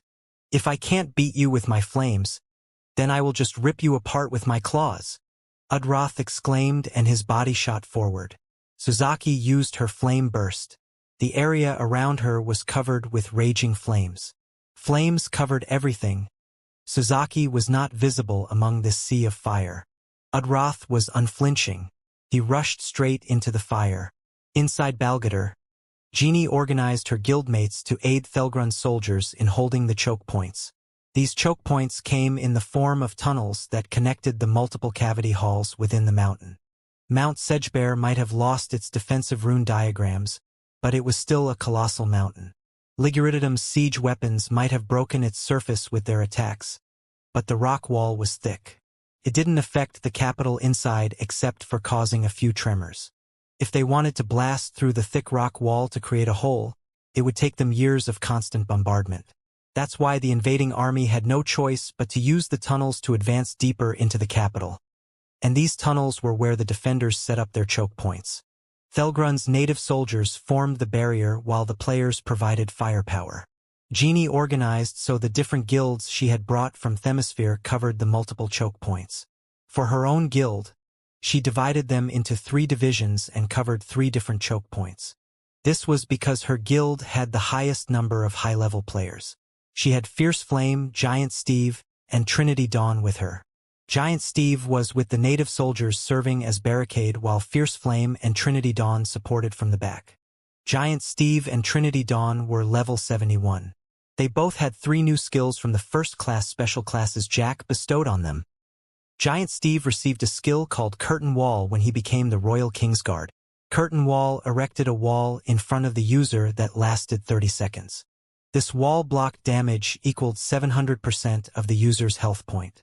All damage received by the wall was reduced by 50%. The second skill he received when he reached level 60 was Fortress. This skill increased his defenses by 500%, his elemental resistances by 50 points, and reduced all received damage by 30%. He also became immune to status effects and movement restrictions. Skills that normally pass through a target were blocked if they hit him. Using this skill reduced his movement speed by 50%. This skill lasted 5 minutes. The third skill he received at level 70 was Field Bastion. This skill gave the same benefits as Fortress but half the values. However, it affected not only himself but every ally in his vicinity. Giant Steve couldn't move if he activated this skill. If he was somehow forced to move, then the skill ended. With these skills, he contributed a great deal in holding the choke point even when his health point couldn't compare to the native soldiers around him. Trinity Dawn similarly had 3 new spells from her special class, Royal Elemental Master. Her level 50 VA level 60 spells were the same as Master, who had the Elemental Master special class, which were the Elemental Turbulence and the Tri-Elemental Storm. Her level 70 spell was different. While Master got Sea of the Elementals for his level 70 spell, she received Elemental Rain. Elemental Rain conjured a rain that dropped 3 different elemental energies in turns. The first was Fire Rain. It was followed by Ice Rain and ended with Lightning Rain. Each rain lasted 1 minute, so the entire spell's duration was 3 minutes. In terms of damage, the Sea of Elemental hit harder, but it was an instant spell. Elemental Rain dealt smaller damage, but if the enemies stayed within the rain area for the entire spell, the combined damage surpassed the Sea of Elemental. In a defensive situation, the Elemental Rain was more advantageous because the enemies had to stay within the spell's AoE unless they wanted to retreat and halt their advance. Fierce Flame was level 72. She also received a new skill when her Royal Arcane Archer hit level 70. Her new skill was Chaotic Arcane Shot. During the activation of this skill, she entered an immobile stance. Her shooting speed was increased by 500%. Each arrow dealt an additional 100% damage from a random element. Each shot had a chance to inflict different status effects based on the elements. This skill ended if her stance was disrupted. If not, she would be in this rapid shot state for 3 minutes. Genie supported them using her Beacon of Hope, substantially increasing everyone's stats and healing them, giving them a higher survival chance against the enemy's relentless push. The defenders took turns in defending the choke points. The ones who were low on health point retreated and were replaced by the reserves. This allowed them to continue this protracted battle. The 2 other divisions of Genie's guild were led by Grace and Doman. Grace was accompanied by Padoin, the Man, and Bowler. On Doman's side, he was supported by Jet, Freddy, and his other old disciples. They also summoned their companions, which comprised mostly of the ex-members of the Council of Charites. Out of all the choke points, the 3 defended by the everlasting heavenly legends were the most stable and unbreakable. Even though the defense on the other choke points didn't seem as easy as the one held by everlasting heavenly legends, they were also holding. This went on for hours. The native defenders were high on morale and the players had high spirits. They felt like they could defend these choke points for as long as they were needed. On the other side of the choke points, Master was waiting in the large cave hall near the main gate. His army cramped here while they waited for their turns to advance.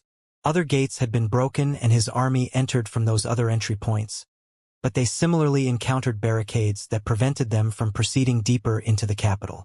They were pretty smart to utilize the nature of this place, Master said. It can't be helped. This place is a natural fortress, Linda said. If only we had some kind of a nuke to just bring the whole mountain down on this capital, we don't need to go through this hassle. Humph. Even if there is such a weapon, this world doesn't work that way. This mountain's main structure won't crumble that easily. How is Spring Crown doing? He certainly takes his time. Spring Crown's voice was heard then.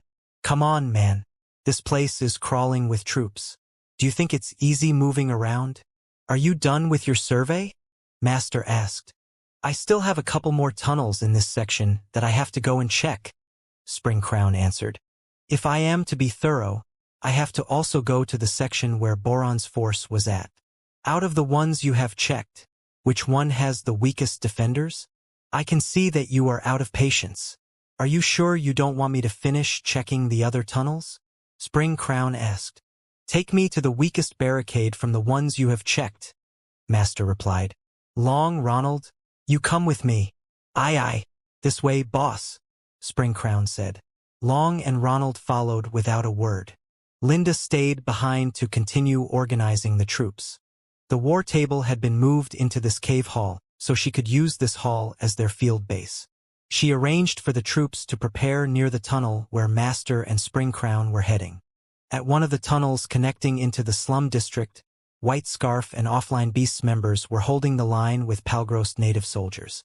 The members of a few Palgrost's local guilds were with them, but they were not familiar with those guilds.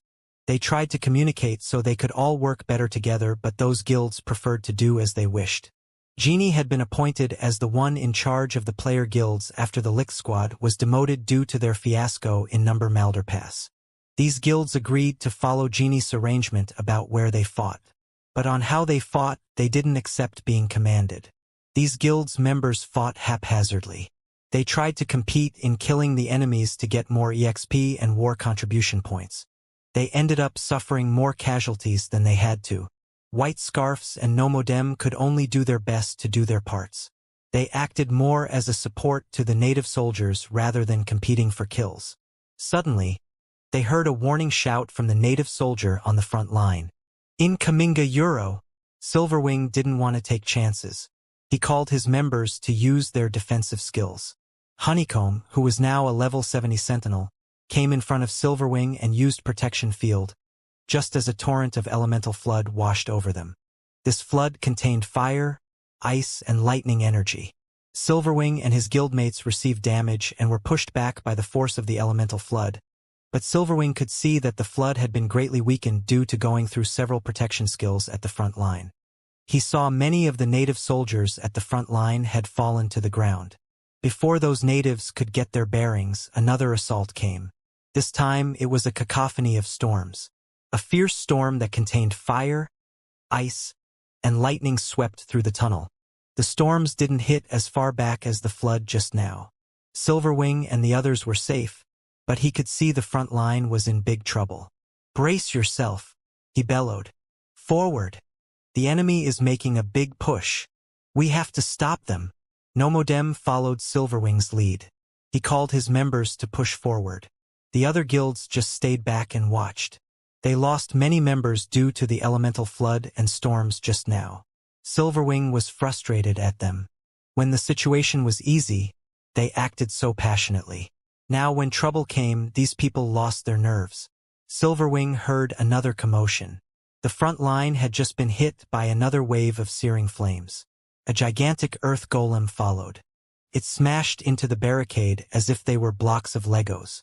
The air around the golem shimmered and 20 sharp wind blades lashed out and cut Palgrost soldiers who were still trying to get their bearings. "Shit!" Silverwing cursed. He never saw it directly, but he had heard reports. He hurriedly sent a message to Genie. "Send reinforcements. Master is at this spot. We are having trouble maintaining our defense." After receiving Silverwing's reinforcement request, Genie sent a message to Viral Cora, who was stationed at the palace courtyard. The courtyard had been turned into a temporary command station. This was the place where they coordinated with the native army. Thelgrun was also there. Genie asked Viral to send one of the admirals to Silverwing's side to reinforce him. Palgrost's admirals were equivalent to Themisphere's lord marshals. Like Themisphere, Palgrost had 3 such admirals. Unfortunately, one of the 3 admirals followed Boron. Hence, they only had 2 on their sides. After hearing Genie's request, Viral told her that both admirals had already been dispatched. Liguridutum's High Marshal, Oberon, was attacking one of the choke points, so an admiral was sent there. The second admiral was also sent to another choke point when a report of the third admiral who supported Boron was cited. Right now, they could only send normal soldiers. The appearance of Liguridutum's High Marshal and Palgrost's third admiral was not a coincidence. Linda purposefully timed their attacks to draw the opponent's firepower before Master carried out his push. She also had those attacks at locations far away from where Master was, so the enemies couldn't provide help. Genie told Viral to ask Thelgrun to send as many reinforcements as they could to Silverwing. She herself was heading there. The spot she was defending wasn't in danger. She could leave them to Fierce Flame and the others. Silverwing looked with concern as the front line getting pushed one step at a time. Many of the native soldiers had fallen. It had happened so fast that most didn't have enough time to pull back. Reserves continued to rush in to replace the fallen soldiers, but they continued to lose their footholds. Several Cheval de Frises and Scorpios, which were war tools, were originally installed at this choke point, but they had also been destroyed as the front line was pushed back. If this continued and the invaders pushed them out of the tunnel, then the choke point's advantage would be gone. Silverwing knew that could not be allowed to happen. His members and Offline Beasts members defended the place valiantly. They tried their best to resist the push. The other guilds had mostly backed off. Some of them gathered their courage and went to fight the enemies, but they were quickly killed. Seeing their comrades' demise, their small flames of courage were quickly snuffed and they scurried away to safety. Silverwing saw Master in the flesh now. After receiving attacks from almost everyone, Master's Earth Titan was finally destroyed. However, their vigorous effort only served to take off Master's Titan suit. Master himself was completely fine. By the time they successfully achieved that, their formation was already a mess. The Liguridium soldiers rushed in and pressed on the openings Master had created. Silverwing couldn't deny the pressure of facing Master was suffocating. Even without the Titan suit, Master was still more than formidable. Each of his spells packed a punch. Even his normal attacks dealt lots of damage. Players were mostly powerless against him. What's worse was Master had lots of AoE spells and he never ran out of minions. The native soldiers he brought were also all elites. They were Liguridium special units, the Celestial Knights, Ghost Mages, Empyrean Priests, and worst of all, the Dread Knights. These special units were led by 3 expertly powerful players: Long, Spring Crown, and Ronald. Spring Crown fought with uncanny synchronization with the native soldiers. He fully understood their strengths and weaknesses and adjusted his fighting style accordingly to achieve the most effective result. He also easily spotted the enemy's weak points and led the soldiers to take advantage of them. Under his command, the defenders' already chaotic formation crumbled even more quickly. Long was the opposite. He didn't care about his allies. He just rushed forward by himself into the midst of the enemy and wreaked havoc. His speed and perfect body control made him almost untouchable by the enemies. No one was able to land a hit on him while his fists slew one opponent after another. Ronald similarly didn't care about coordination. He simply shot at any enemies he saw. The situation was truly not good. Silverwing called for his members who still had the amulets of rebirth to wear them, but he told them to not retreat. They had to defend this place no matter what. He then saw on the other side that Nomodem was killed by Long. Nomodem tried surrounding Long with his comrades, but they ended up getting cut in half by a flaming saber conjured by Long's hands. Silverwing had no time to pity his comrade's demise because he found Master to have suddenly appeared above him. Master's body was shrouded with dark energy, a visual cue of Warlock's demonic possession. Master's demonic possession was an evolved version, superior demonic possession. With the buff, Master cast another spell, Hail of Ice Calamity. Ice swords magically appeared from the tunnel's ceiling and rained on defenders. Silverwing threw his flying knives at Master. The flying knives stopped just before hitting Master. Master had used telekinesis to stop the knives. He flicked his staff. The knives turned around and shot back. Their speed was twice their original speed. Silverwing was unable to dodge. The knives struck his vital points and caused critical damage. He fell to the ground as the invaders broke through the last line of defense. With one choke point breached, the Liguridium army poured forth and went to nearby choke points, striking the defenders from the rear. The ones who were guarding those choke points were shocked to find the enemies attacking from behind. Pinned from 2 sides, they were quickly routed, allowing those choke points to be breached as well. Master was leading the charge as he destroyed one choke point after another. His spells continued to reap victims. As he cast spells in a frenzy, he suddenly sensed strong mana from his flank. He cancelled his casting and turned to where he sensed the attack was coming from. His staff formed a magic shield with the shape of a large tower shield. From the direction he faced, he saw a large energy drill that skewered through his soldiers. This energy drill dealt large damage, and it continued onward without slowing down despite the many soldiers in its way. Heavenly Spear Drill? Master identified the skill. The drill crashed into his magic shield. Master's magic shield was especially sturdy due to his abnormally high intelligence stat. Additionally, he also used mana manipulation to strengthen it. The drill was unable to destroy the magic shield. Master also used Knight's enhanced block, which stopped any skill or spell that could pierce through targets. The heavenly spear drill was unable to pass through Master and was forcefully stopped. The skill's user came into view then. "You again," Master uttered when he saw Genie. The heavenly spear drill was Brave Lancer's level 70 skill. Genie was currently level 72. She didn't let the surprise of having her skill forcefully stopped to halt her movements. Her spear stabbed with inhuman speed. Master felt a rapid impact on his magic shield 6 times. At the 6th impact, his magic shield was shattered and he was thrown back by a powerful force. He also suffered some damage. He was shocked that Genie was able to pull the feat. He was very confident of his magic shield due to his high intelligence and mana manipulation. What Genie used after the heavenly spear drill was her martial art, 7 spears assaulting heaven. If it was only either the skill or the martial art, they wouldn't have been able to break Master's magic shield. But the skill had weakened the magic shield with the first impact. The spear art came soon after without a pause. The combo multiplier added to the damage, and this enabled Genie to destroy Master's magic shield. Master planted his feet and forced his skidding to stop. When he looked at Genie, the woman had retreated. Genie retreated while shouting orders for her allies to retreat. Once she saw the enemy break through a choke point, she sent messages to the other choke points. They were all doing tactical retreats at the moment. Balgador was a massive capital. The number of interconnecting cave halls that formed the capital was in the hundreds. John didn't just prepare one layer of choke points in case the enemy broke into the capital. He prepared several layers of them. If the first layer of choke point defense was breached, then the defenders should retreat to the second layer, in which defenders and war tool barricades had been prepared beforehand.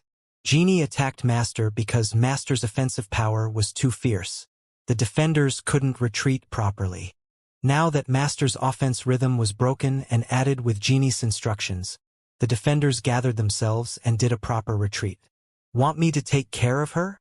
Spring Crown came to Master's side. "Suit yourself, but do not kill her," Master answered. "Huh? Why?" Spring Crown asked. Master didn't bother to explain. He resumed leading his soldiers to target the nearby choke points, allowing more of his force to enter.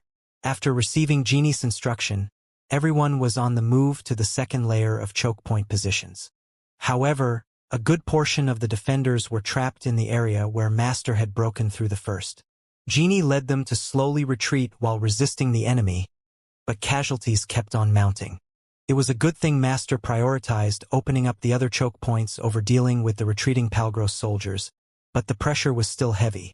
If they were to save a majority of the force here, they would have to sacrifice some people to block the enemy while the rest made a run. Genie was too kind to give that order.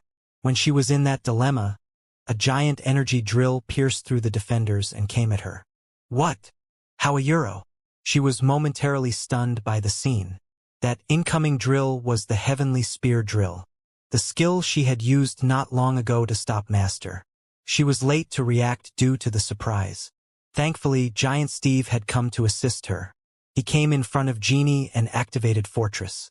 This defensive skill similarly stopped the heavenly spear drill's advance as Knight's enhanced block. Spring Crown was seen before Giant Steve's tower shield. Spring Crown was still smiling even when his skill was blocked. He followed up using Weapon Storm and Weapons Festival back-to-back. Giant Steve and those around were assailed by the multiple melee weapons flying around. Genie had recovered from his shock. She swung and stabbed her spears to deflect Spring Crown's weapons. "How can you use Heavenly Spear Drill?" Genie asked. "Hee," Spring Crown answered with a chuckle. They continued to retreat as Genie and Giant Steve defended against Spring Crown. Spring Crown continued to change his weapons as he fought, fully utilizing his weapon ruler's weapon switching bonus. Because Genie and Giant Steve had to continue to back off, this put them in a passive position. Spring Crown expertly exploited the situation and chipped their health point bit by bit. He even killed some of the players who were with them on occasion. Spring Crown changed his weapon again. This time he was using dual one-handed swords. A pair of additional arms sprouted from his back. These extra arms held one-handed swords. "Theta Euro, that is Blade Dancer's Azura," Genie exclaimed. How can you use Blade Dancer's skill? Genie asked. A scary thought crossed through Genie's mind for a moment. Could Spring Crown also acquire a second class? But she quickly dismissed it. Her spear had clashed with Spring Crown's weapons. Neither his strength nor speed was of someone who possessed two classes. A bit above average players perhaps, but not drastic. He only had the attributes of one class. Spring Crown just gave her his typical smile without explaining. This silent mock was more effective as it caused Genie to become vexed. Genie forced herself to keep calm. They were in an unadvantageous situation.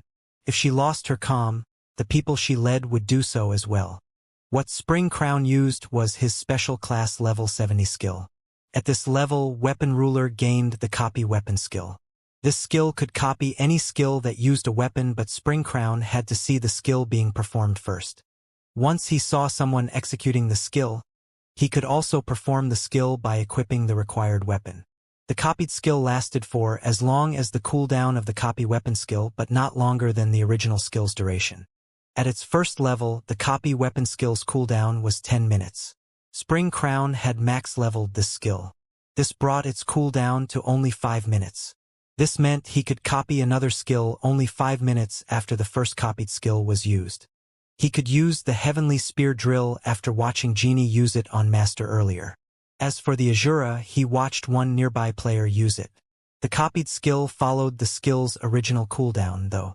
For example, the Azura's cooldown was 1 hour. If after his copy weapon skill's 5-minute cooldown ended, he saw another person performing Azura, he wouldn't be able to use that skill again even if he copied it. This skill shone when the user fought against multiple enemies because this gave him a variety of skills to copy every 5 minutes, especially if the skills he copied were high-level skills with long cooldowns. He could execute different high-level skills every 5 minutes, provided his copy skill was not on cooldown when he saw them being performed. With this copy skill and his original skills, Spring Crown gave Genie and the others a hard time in retreat. Genie understood if she didn't make the hard decision soon, the enemy's main army might come and trap them. At that time, none of them would be able to escape. She had to make a sacrifice. When she was about to offer herself and ask her guildmates to sacrifice themselves to cover the majority of the army, a large group came charging at the army Spring Crown led. Genie looked over and found that the group was the guild players from the Lick Squad. One of its members, Hero V, was a level 71 paladin. He rushed in Genie's direction, throwing holy hammers as he approached, forcing Spring Crown to back off. He then cast Soothing Light at Giant Steve, healing his lost health point.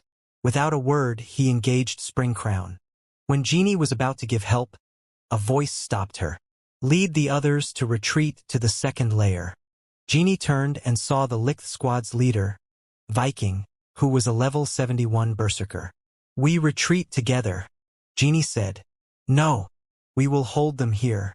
You lead the others away. Butayuro, you will be surrounded, Genie said. Yes, but you will all survive, Viking replied. Go! He stopped arguing and charged ahead to engage the enemy with Hero V. Kenny Boy and Dragon Master, who were Technocraft and Dragoon respectively, followed closely behind him and provided backup. When Genie was still unsure, Genesis, who stayed behind since he was a Reaver, said to her, Go! This is our atonement for losing the number Malder Pass. Our greed got the better of us. Shouldn't have happened. We are already grateful President Thelgrun still trusts us enough to not kick us out. This is our chance to erase our shame. Please let us do this. Genie didn't waste time. She knew hesitation could be fatal during a war. She said to Genesis, President Thelgrun trusts your guild because you are honorable people. Everyone makes a mistake once in a while. Your mistake might be severe, but I think it is still redeemable. Thank you. We will leave this place to you. Genesis nodded without looking back. He was busy using his soul orb to heal his guild mates. Genie called for everyone to make a quick dash while the Lick Squad held the ground. Everyone stopped fighting. They turned and ran. Those who had steeds summoned them for faster movement speed. Genie looked at the Lick Squad, who was barely holding the ground before she climbed onto her hippogriff and flew away. All the defenders from the first layer's choke points were fleeing toward the second layer. Some were fortunate enough that they retreated without the enemy's interference. Some were not as lucky. Enemy soldiers harassed them as they retreated. The group that True Death associates were with was one of the unlucky ones. Enemy soldiers came chasing them as they were retreating. Black Death was more decisive than Genie. She didn't hesitate to order a portion of her members to hold the enemy down while the majority retreated. However, one small enemy group came at them from their flanks. Red Death saw the incoming enemy group. She rushed forward and used her Ice God barrage. The 20 large ice balls hit the group. The ones who didn't die from the divine skill were frozen. One enemy skillfully dodged the ice balls. He continued onward even when only he alone was left. Stonecleave went forward to engage this lone enemy. Stonecleave, don't face him alone, Red Death shouted. Her warning came too late. Stonecleave and this lone enemy had come into the melee range. Stonecleave used Weapons Festival and swung all 9 melee weapons at this enemy, who turned out to be Long used 18 subduing dragon palms. All the weapons were swept away by the powerful force of the martial art. The force also caused Stonecleave to stagger. He was unable to adopt a stance. Long's palm turned into a fist then. 9 suns gathered into his fist as he punched that fist straight into Stonecleave's chest. Stonecleave flew back with chained explosions detonating from within his body. On the 5th explosion, his health point reached 0 and his body exploded into a gory mess. The scene caused everyone to take a step back. The explosive energy from the 9-yang exploding fist didn't stop even after it killed Stonecleave. The remaining 4 explosions continued onward, heading toward Red Death, who happened to run toward it because she tried to help Stonecleave. She stabbed her daggers to the front and used her weapon's ability, Demon's Tooth. The image of a demon's head appeared as it bit the explosive energy from the 9-yang exploding fist. The clash between the weapon skill and the ancient art produced a shockwave that threw Red Death back. "Ha ha! Martial sister, it has been some time since we spar." Long laughed.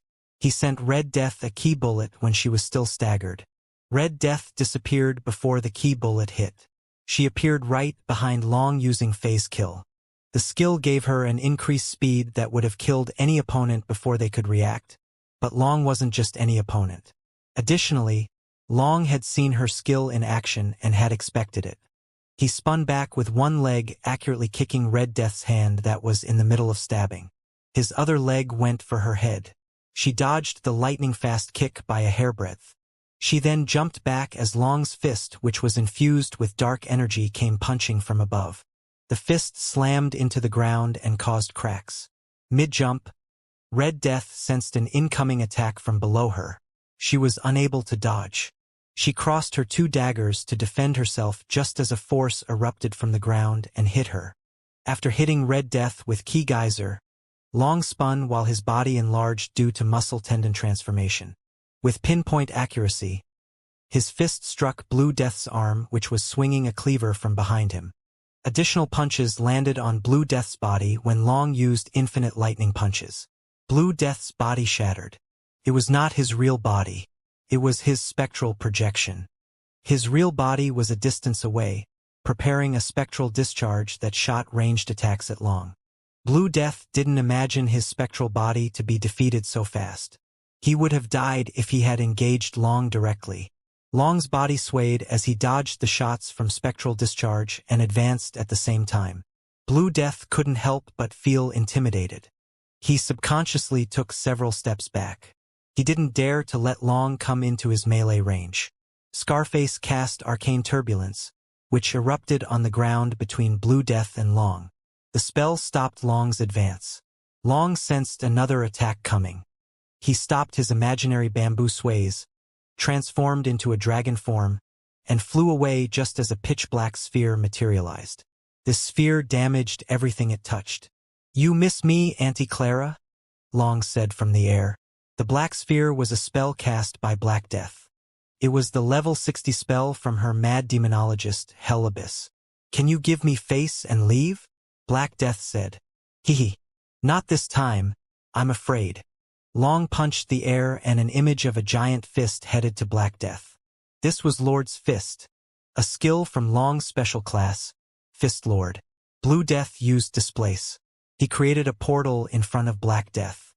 The giant fist was sucked into this portal and was discharged by a second portal, which he aimed at Long easily dodged this returned fist. But Red Death suddenly appeared behind him in the air using Phase Strike.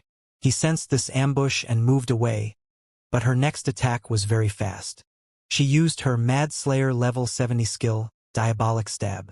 The skill conjured a large black knife that stabbed forward. The black knife had a range of 3 meters. This skill dealt high chaos damage and had the chance to wound the opponent. Long didn't expect such a reach from Red Death. He was still able to dodge from getting impaled, but the knife hit one of his wings.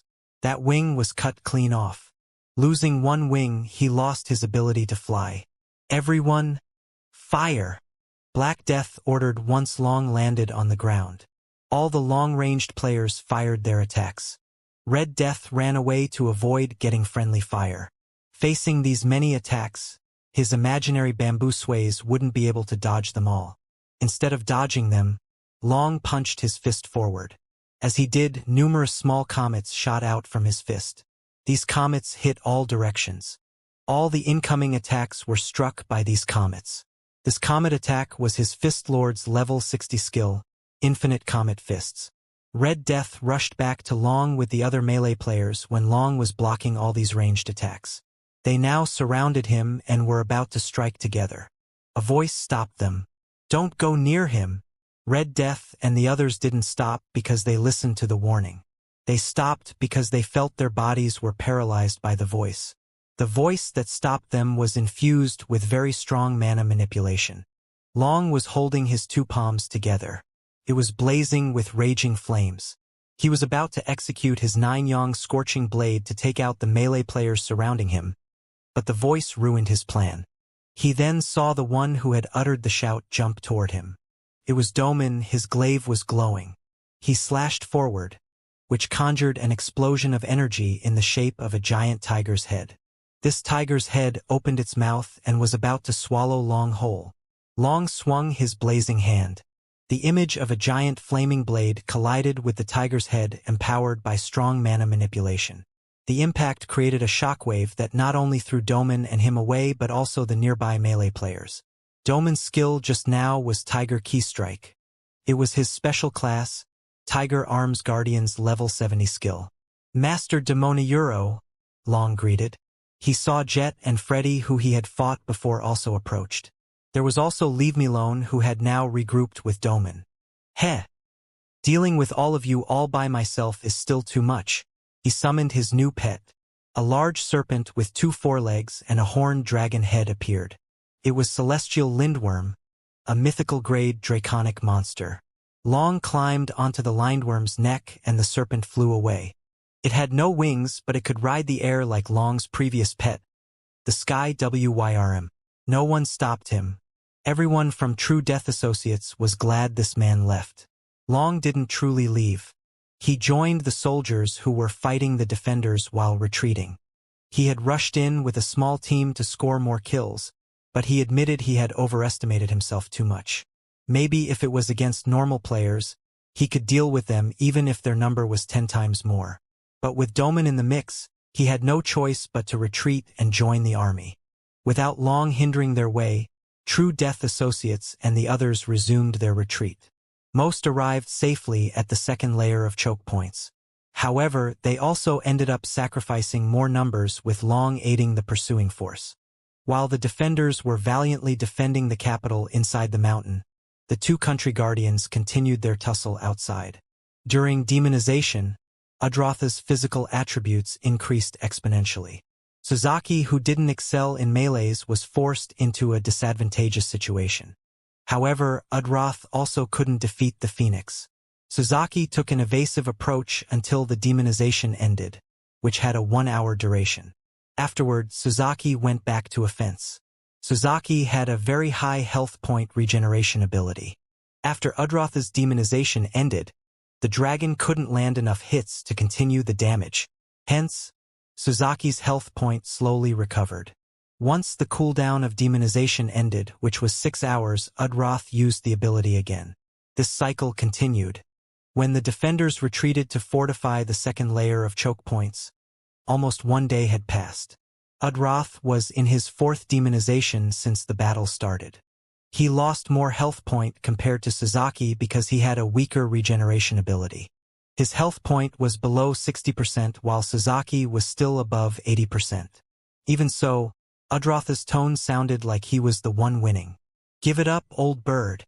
Your time is approaching," Udroth exclaimed. "Anytime soon you will have to leave. Your army will lose its protector. I will then show that impudent army below what it means to disturb the place under my charge." Udroth had been throwing such statements a few times. Sasaki just responded with silence. Even when the time was almost up, Sasaki didn't show any signs of urgency. This confused Udroth. Had the Phoenix truly given up? Udroth's demonization ended and they continued their fight. When it was at the 24th hour since their battle started, Udroth bellowed, "This will end soon, old bird." This time Sasaki responded, "You are right. This will end soon." Sasaki's calmness unsettled Udroth, which made him stop his offense. He watched Sasaki, who had also stopped. "What are you plotting, old bird?" Udroth asked. He didn't believe Sasaki gave up just like this. "Despite you trying your best not to use your fire element, you still emit it with every attack," Sasaki said. "You can't prevent it. It is your nature." What are you talking about?" Udroth asked. "Do you remember the fireball I produced when I received your flame breath?" Sasaki asked back. Udroth didn't answer. "It is my special ability that is called fire domination," Sasaki said.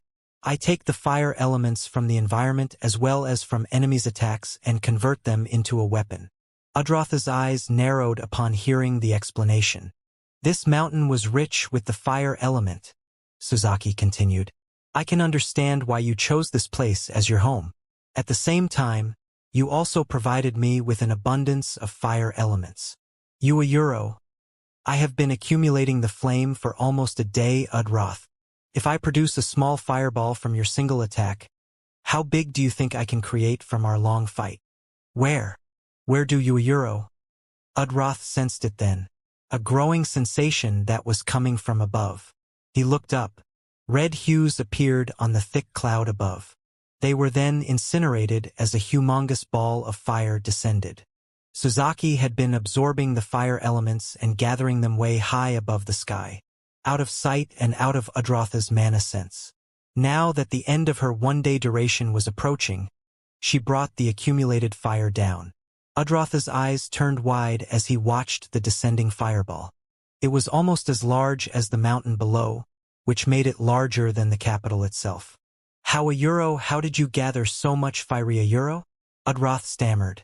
"With patience," Sasaki answered. She then added, "I'm sorry, child." The huge fireball above burst apart, turning into a blinding firework. Uncountable streaks of fire from the burst fireball rushed downward. Udroth moved by instinct. He flew at his top speed, but the fire streaks were as if alive. They were also faster than his flying speed. They chased after him and came at him from all directions. Seeing that he couldn't flee, his only option was to defend himself. Multiple runic shields appeared around him, forming a sphere. His 2 huge wings also clasped around him, covering him. The flames arrived then. They battered the runic sphere. The sphere held at first, but the streaks of fire that came battering were as if infinite.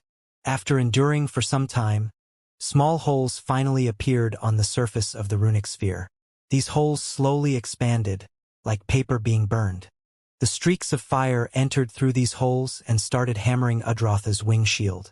Even when the runic sphere was completely burned, the streaks of fire continued to come. They merged and reformed the colossal fireball.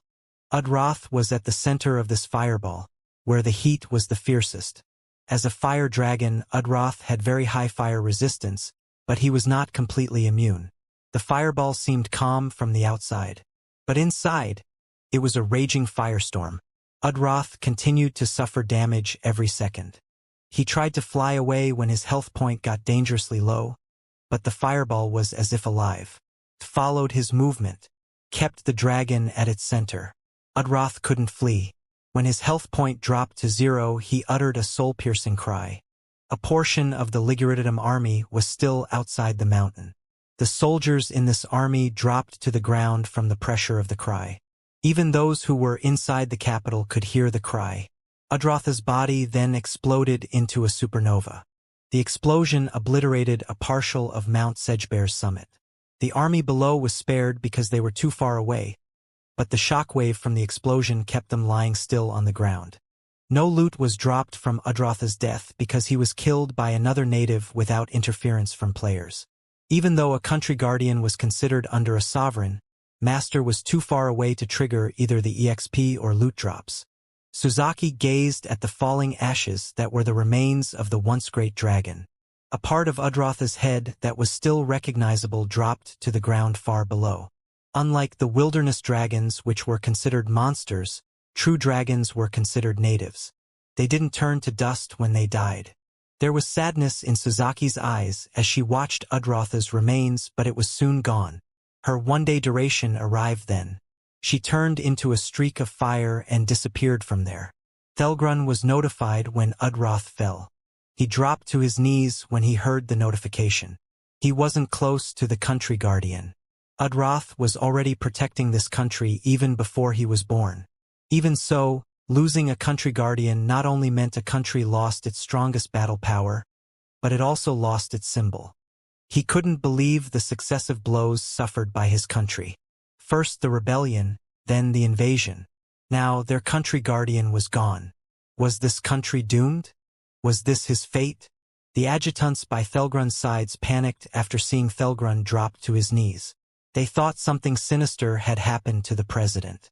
Perhaps the enemy used some kind of a long-range spell or a special item. Seeing his followers' responses, Thelgrun quickly steeled himself and stood back up. He told everyone he was all right. He just had a sudden tiredness. At this time, he couldn't afford to show weakness. He kept the country guardian's demise to himself. Otherwise, the army morale would be lowered. However, even if Thelgrun wanted to keep the incident secret, the enemy had a different thought. Linda had the soldiers, who were still trying to breach the second layer of choke points, shouting about Udroth's demise. The defenders didn't believe at first. But Linda also had someone outside the mountain to record Udroth's final moment using a recording stone. The stone was then carried by a soldier, going from one choke point to another, showing the image of Udroth's demise to the defenders. This lowered the Palgrost army's morale. At the same time, Suzaki's victory increased Liguritum's army morale. It was the players instead who tried to rally the native army's morale back. Jeannie continued to shout motivating cries while she valiantly defended the choke points. The choke points at the second layer were fewer. This allowed them to spare more powerful players or natives at every choke point, which let them mount a better defense. They were doing rather well despite Master again focusing his attack on one choke point. That was until the image of Udroth's demise started being circulated. The native soldiers became sluggish due to their reduced morale. This slowly caused the defenses to be overwhelmed. At the end of the second day, the second layer was breached. The defenders had to retreat again to the third layer. This was the last layer.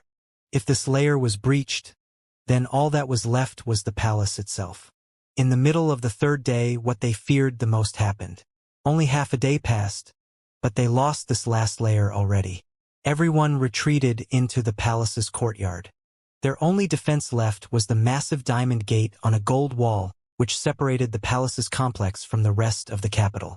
Fortunately, the rune diagrams of the palace were separate from the ones that protected Mount Sedgebear. When Master used the Greater Dispel to strip the mountain of its protective rune diagrams, it didn't affect the rune diagrams that functioned in the palace. Both the diamond gate and the gold wall were sturdy. They resisted attacks and they had health point recovery ability, similar to a city's defensive wall. A dragonhead battering ram was in the process of battering the diamond gate, but the damage it inflicted was not enough. It would take them days to break the gate at this rate. The soldiers also sent their attacks on both the gate and the wall. Their attacks were largely diminished. "Bring the siege weapons here."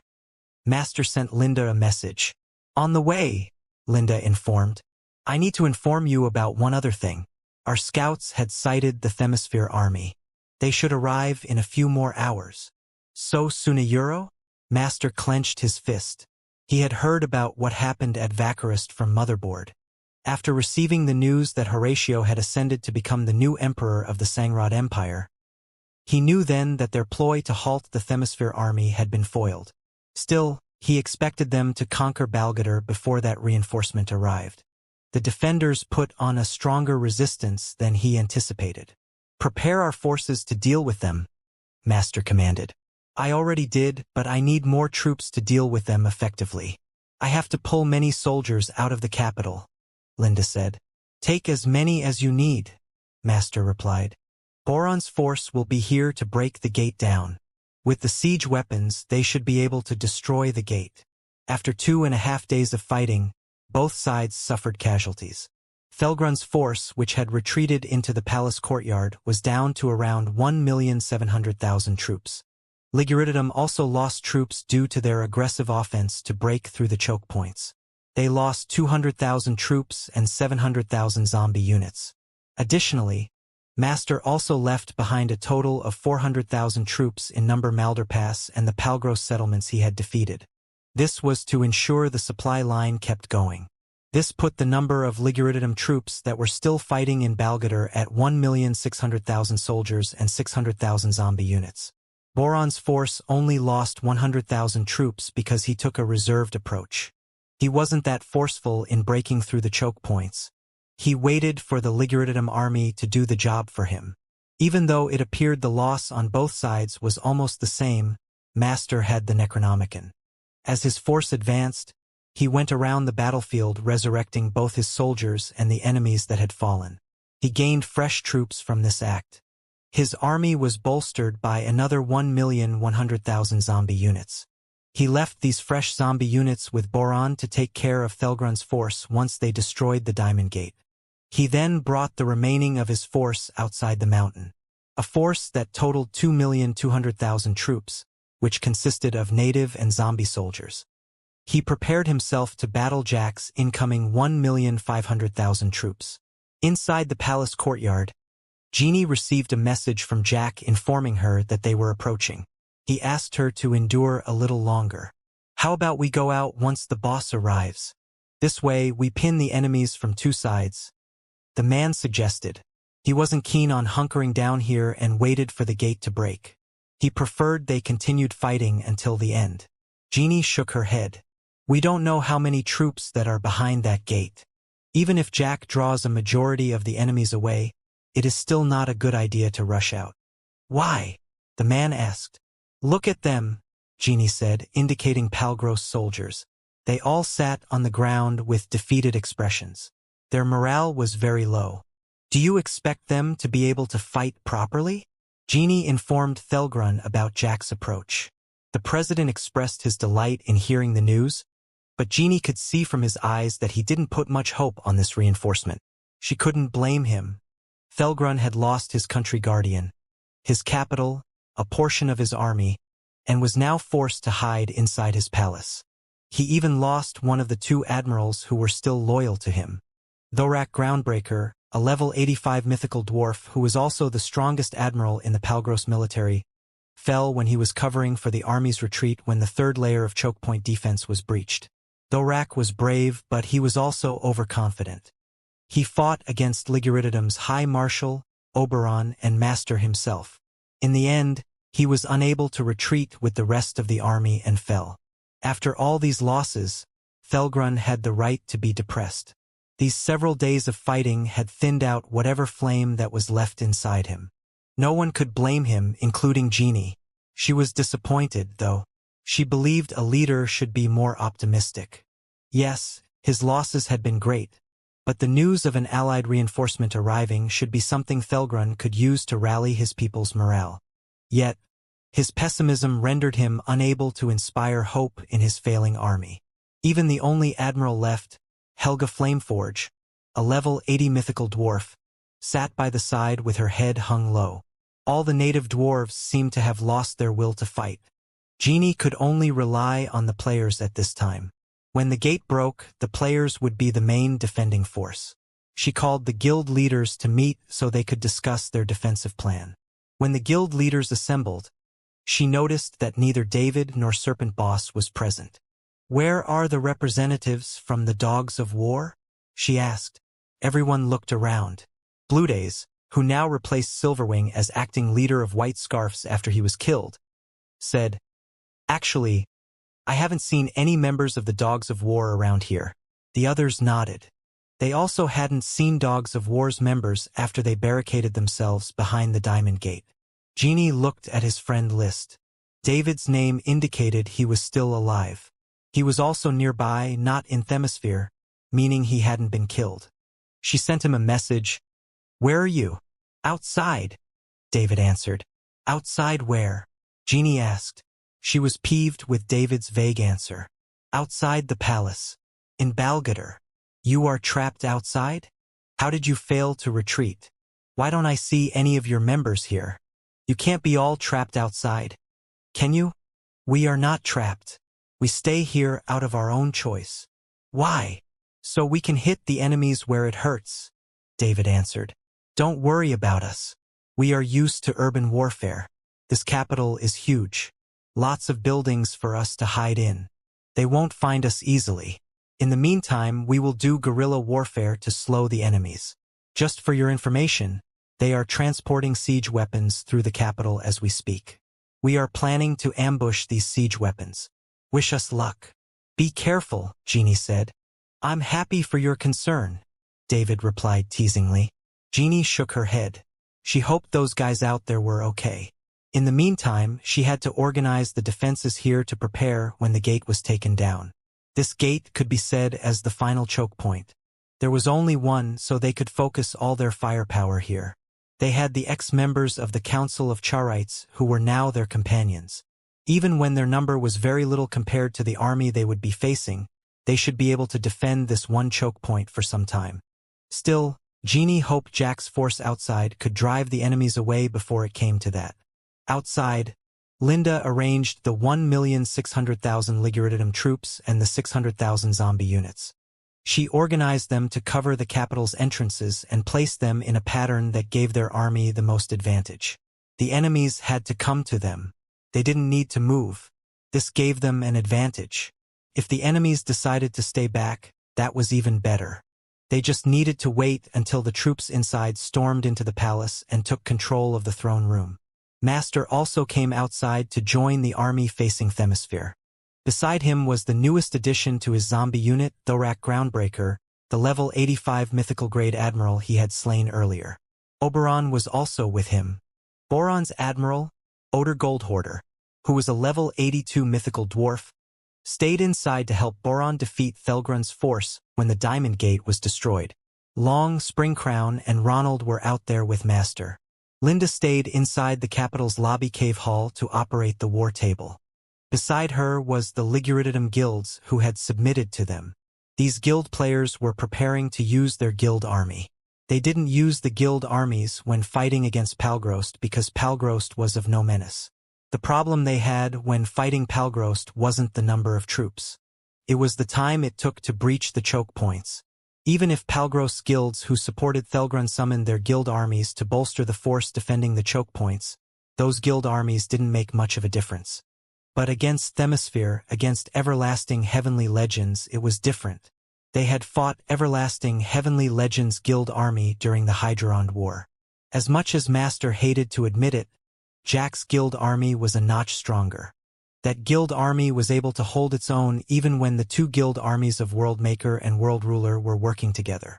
Once they heard their Sangrod ploy failed, they had been saving the guild armies in case Themisphere arrived. Today would be that day. As the army was organizing, Master received a message from Linda. Enemy players are hiding inside Balgador. They have just attacked the siege weapons on transport. Master frowned upon the news. "Use the zombie army I leave behind with Boron and deal with them," he said. "I already did. They fled before our army arrived. They destroyed several siege weapons. These players are experts. From the coordination, I say they are ex-military. My guess is they are the Dogs of War's players. They must have chosen to not retreat into the palace with the others. Humph, Master harumphed. I will send Ronald inside to track them. He called Ronald. He gave the gunslinger a regiment of Liguridium troops and sent him back into the capital. Ronald was happy with the assignment. Hunting down soldiers was his favorite sport.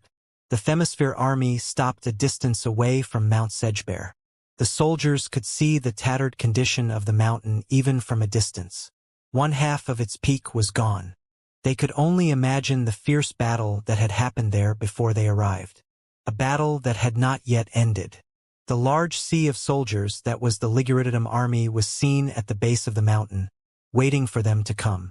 There was a small mountain nearby. John climbed that mountain and used it as his command base. The place gave him a good view. He preferred that he could see the entire battlefield instead of just looking at the situation from the projection map. Before he went up the mountain, he had divided the Themisphere army into 3 smaller armies, each numbered 500,000. The left-wing army was led by Meryl. Duchess Isabel, Robin, and Palom were with her. Robin and Palom were the officers who used to follow Crown Prince Therabus. The right wing had Arthur leading it. He was accompanied by Claudius, Ahab, and Uvira. Jack commanded the center army. He had Armstrong, Salem, and Bailey by his side. Kramer, who had joined the Themisphere army, and Anna, the mythical recruit from 2 months ago, were with the center army. They served under Salem's unit. Stuart, the newest mythical recruit, was not yet at a sufficient level to join a military campaign. Jack took these 2 so they could have their first experience in a war. With the help of the multiple boosts on training speed, the 2 gained leveling speed that almost rivaled the players. Kramer only increased by 1 level since it hadn't been that long since he arrived in Themisphere. He was now level 54. He had also consumed a pill of growth from Genie and was now a rare elite. As for Anna, she reached level 52 recently. How should we approach them? Jack asked John. He was up here with John on the small mountain while Armstrong took temporary command of the center army down there. A battalion of elite soldiers was up here with them to protect John and the war table. Half of these elite soldiers were those who had wing tools or fly spells, in case the enemy sent flying units here. Tip and 6 other guild representatives were also up here. These guilds were Themisphere guilds which had headquarters. They were the Dogs of War, Corporate United, White Scarfs, Black Cloak, Crowd of Sins, and Offline Beasts. Offline Beasts was the guild Genie helped to get a headquarters when Themonium upgraded to a metropolis. After the battle to defend Wicked Witch's headquarters at Orbor, Genie developed a good relationship with this guild. Hence, she invited them to move to Themisphere and develop their guild there. These guild representatives were ready to use their guild army summoning crystal upon John's command. It's not good for us, John said. We are the ones who have to go to them while they already set up their formations to deal with us. They also have more troops than US a Euro and a Euro. Jack asked when John didn't continue. I've said before, I can beat my mother in field battle considering if we have an even number of troops. For this battle, we don't. They have more numbers. So a Euro? Jack asked again when John paused. So our first order of business is to take her out to even the playing field. Without her commanding the army, I will have a better time maneuvering our army. You did that before, right?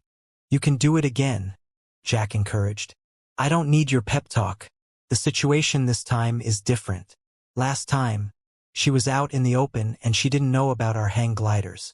This time, I'm pretty sure she is cooped up inside that mountain. It won't be easy getting to her. Euro, you said it won't be easy.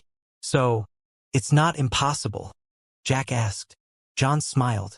You told me before that you have a disaster item with you, didn't you? Oh. Jack looked inside his inventory.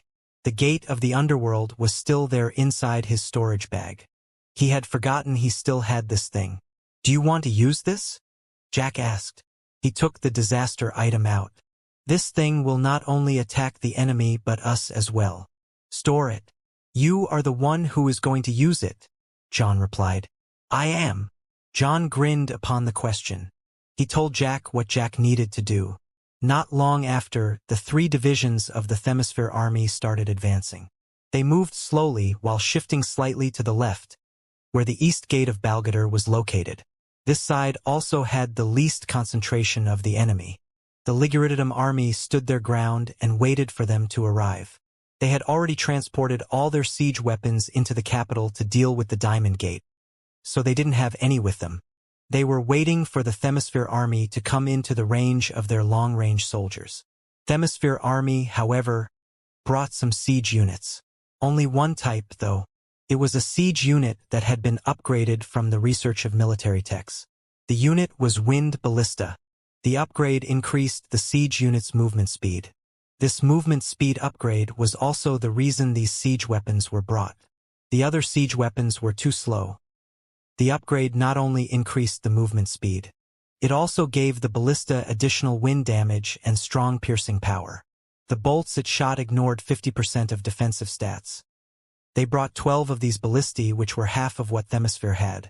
These ballistae initiated the first strike considering they were the longest-range units on the battlefield. The Liguridium army advanced then. They couldn't just let the enemy shoot at them freely without retaliation. Themisphere's central and left-wing armies advanced to engage them. The right-wing army pulled to the side and formed a long line of defensive formation as the bulk of the Liguridium army came from the side. "I don't remember teaching you to be so gullible." John received a message. It was from Linda.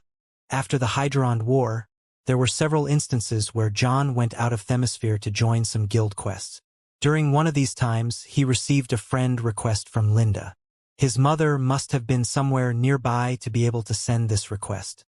He accepted the request and sent his members to search her out, but they couldn't find her. She must have left once she sent the friend request. "Why do you say so?" John replied to Linda's message. "You should know I purposefully leave the army on the east side thin for a reason, and yet you still go for it." As the message ended, an army came out of hiding from behind the rubbles around Balgadar's east gate. These rubbles were pieces of the mountain that fell when the mountain was bombarded by Liguridium's siege weapons. This hidden army now charged to Themisphere left-wing army's flank. Arthur stood at the forefront as the massive Liguridium army came crashing.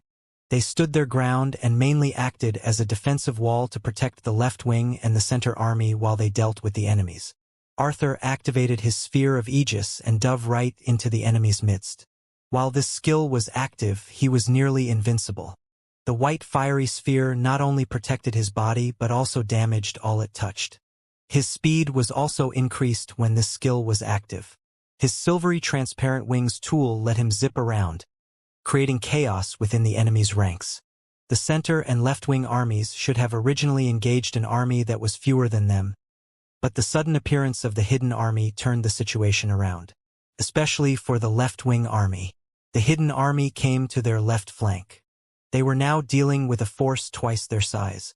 The commander of the left-wing army, Meryl, didn't appear intimidated. Instead, she uttered a roar that bordered on excitement. The army's morale was roused because of that. She fired her bow with extreme speed. Every arrow left a trail of light as they flew. They were as if small comets. These arrows exploded upon impact, dealing AoE damage and delivering strong knockback.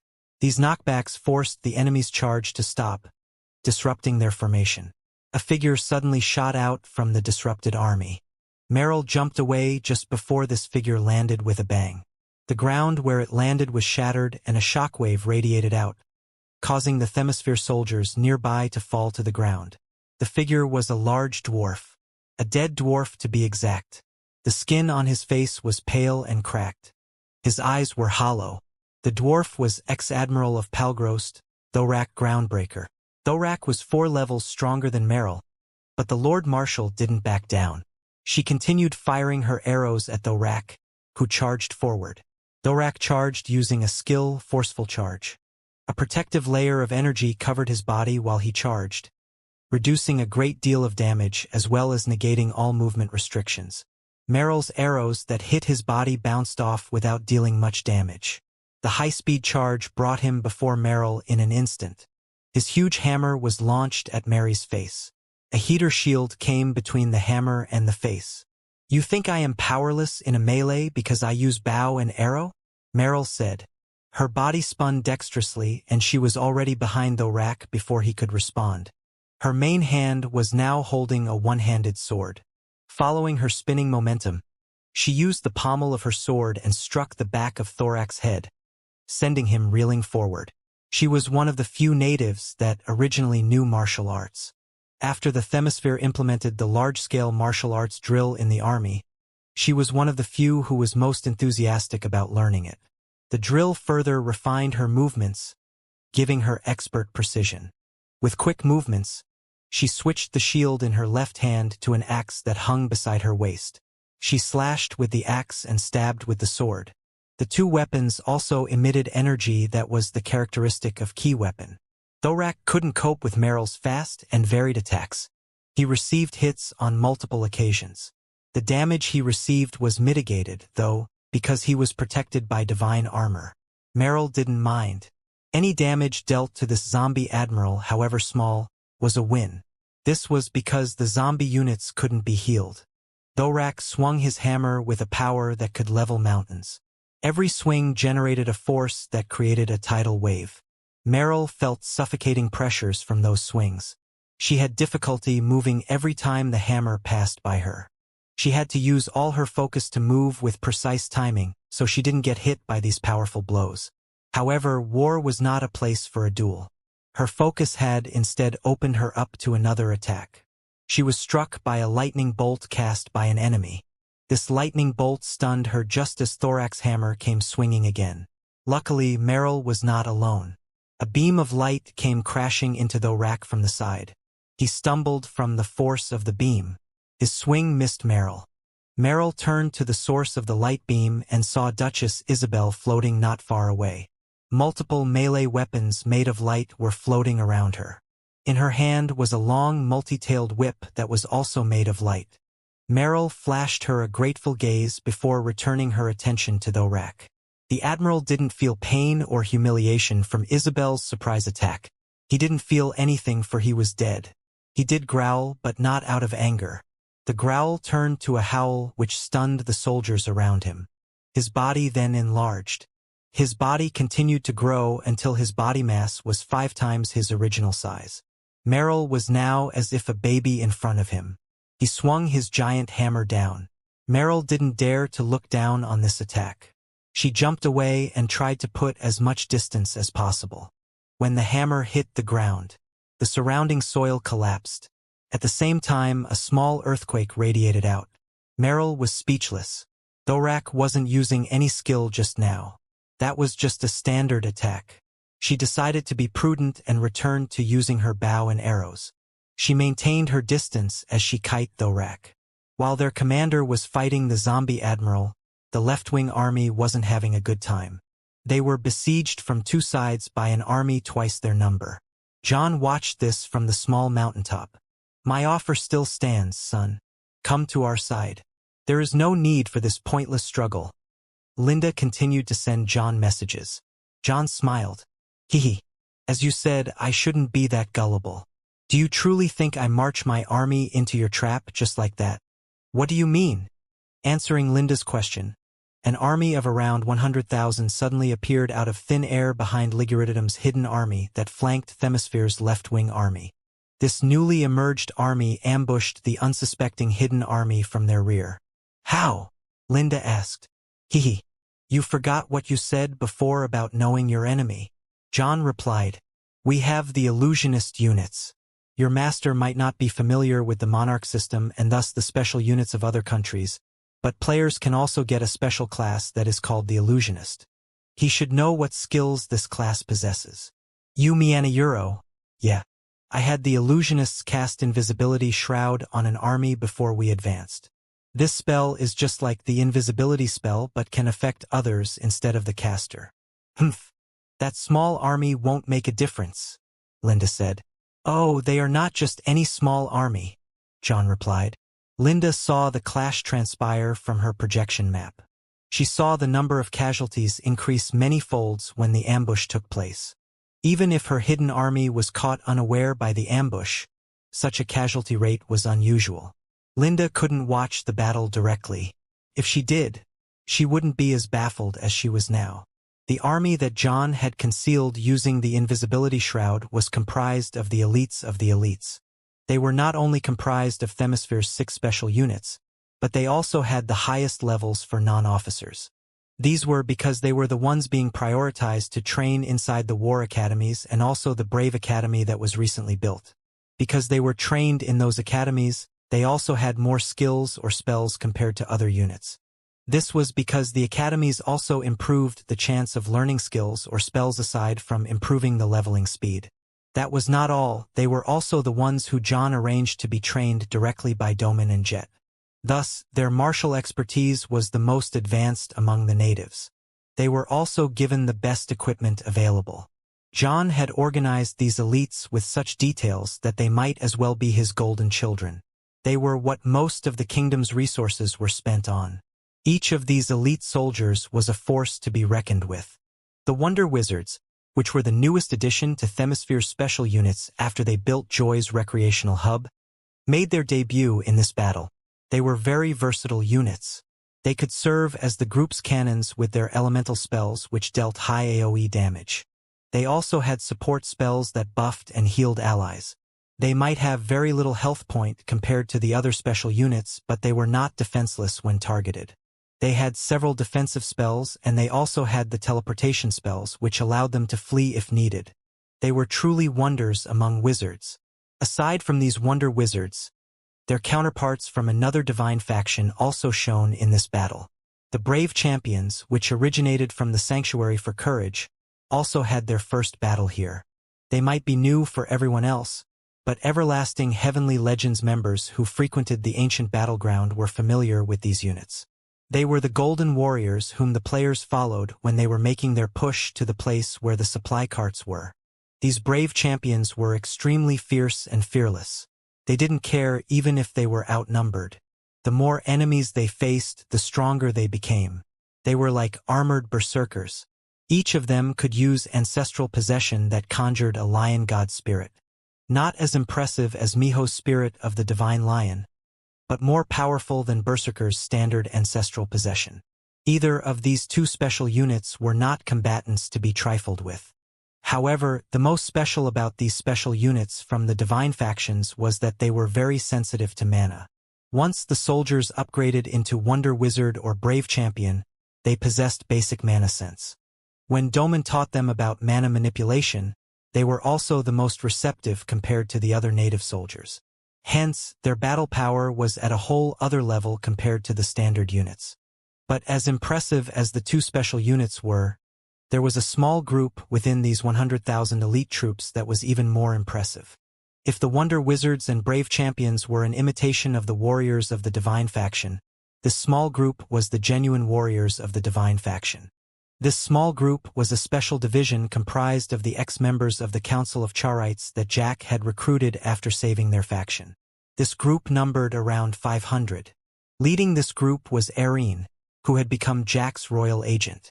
For this war, he gave her free rein to fight together with her sisters. During the siege on Gigrak village, Erin couldn't showcase her power because she was not allowed to use OE spells. In this battle, she had no such reservations. She cast Ice Nova. An icy world descended upon a large area within the enemy's ranks. Almost all except those with very high ice resistance were covered by ice and slowed. All of them received very high ice damage. A portion was frozen, which automatically spelled the death sentence, because Ice Nova had an instant death effect on all the ones it froze. Erin followed by several more AoE spells, which she had an abundance of. Ice Spear's Rain, Ice Storms, Ice Darts, and so on. Each of her spells inflicted high damage because of her high level and grade. Some enemy officers tried forcing their way to get to her. They couldn't let her continue dishing out these highly damaging AoE spells. But they soon found that Erin was not less formidable in melee engagement. Her weapons were a Naginata and a small round shield. She wielded them with the expertise of a skilled martial artist. She had plenty of spear and polearm skills to give those melee officers a run for their money. Her comrades and followers were also impressive. Each of them was a mighty warrior and almost all of them could use spells. These ex-members of the Council of Charites served as the tip of the spear as they led the elite troops charging, slaying the enemies in droves. This left Linda baffled as to what had hit her army as she watched from her projection screen. Master was at the forefront, engaging the Themisphere force directly. His minions served as his meat shields as his spells blasted the enemy nonstop. Very few could withstand his onslaught.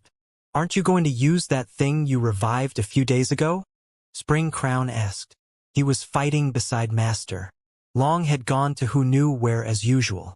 "No," Master answered. "If I reveal him in this battle between countries, the Themisphere King will be allowed to summon his country guardian. It will give them the benefit instead. That one is no match for Broidryrig. I will lose him and Broidryrig will decimate a large part of our army. Using him will cost us more loss than gain. So, we just let a powerful asset sit on the sideline? If only the Themisphere army hadn't arrived this early. If Sazaki's cooldown is over, then we could use him to support Sazaki in taking down Broidryrig," Master said. "Forget about him. The situation is as it is, so we will deal with it as it is." "Speaking about dealing with the situation, I guess I will leave that one to you," Spring Crown said, pointing at the figure that was approaching. "Yo, cheating dude. Let's have another rematch." The approaching figure was Jack. "Humph. Haven't I beat you enough? You still want another loss?" Master mocked. "You know the benefit of us simple-minded folks compared to you heavy-thinking freaks?" Jack asked. "We don't dwell so much on these losses." Jack transformed into a supreme dragon form and shot forward. Master cast Force Impact with a speed that was close to instant casting. Jack's advanced mana sense let him cross his arms to shield himself just before the invisible force struck him. The impact stopped his advance. "Look out!" Spring Crown shouted as another Jack with golden wings teleported to above Master. This Jack slashed down with devouring cross. "I know!"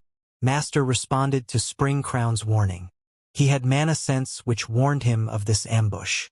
He dodged the slash, but Jack's body split into multiple shadows after passing him. These shadows came at him from different directions. Master was already casting a spell when he dodged Jack's devouring cross. The spell was completed before Jack's 100 shadow strikes hit. He disappeared and appeared a distance away. "Magic clone," Master remarked after teleporting away. He knew from his mana sense that the second Jack was not just an illusion. Spring Crown used his weapon storm. The various melee weapons flew in Jack's direction. A magic wall appeared and stopped those weapons. "I am your opponent." The magic wall was cast by Duke Alfredo. He cast another spell and a phantasm fist appeared above Spring Crown. "Whoa, Euro!" Spring Crown jumped away just as this phantom fist came slamming down. He found another person swinging at him once he landed. A shield appeared in his left hand and it blocked a halberd just before it hit him. "I am also your opponent. You are not qualified to fight His Majesty." Jonathan was the owner of the halberd. Jack had summoned his royal agents before the war. Aside from Erin, his other royal agents were fighting close to him.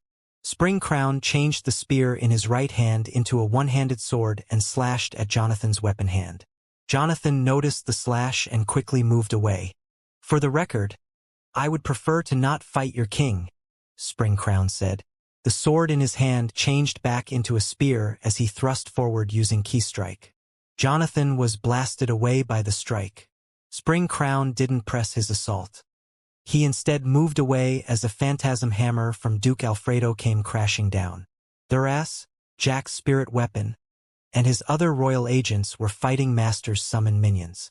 This let Jack focus on fighting Master.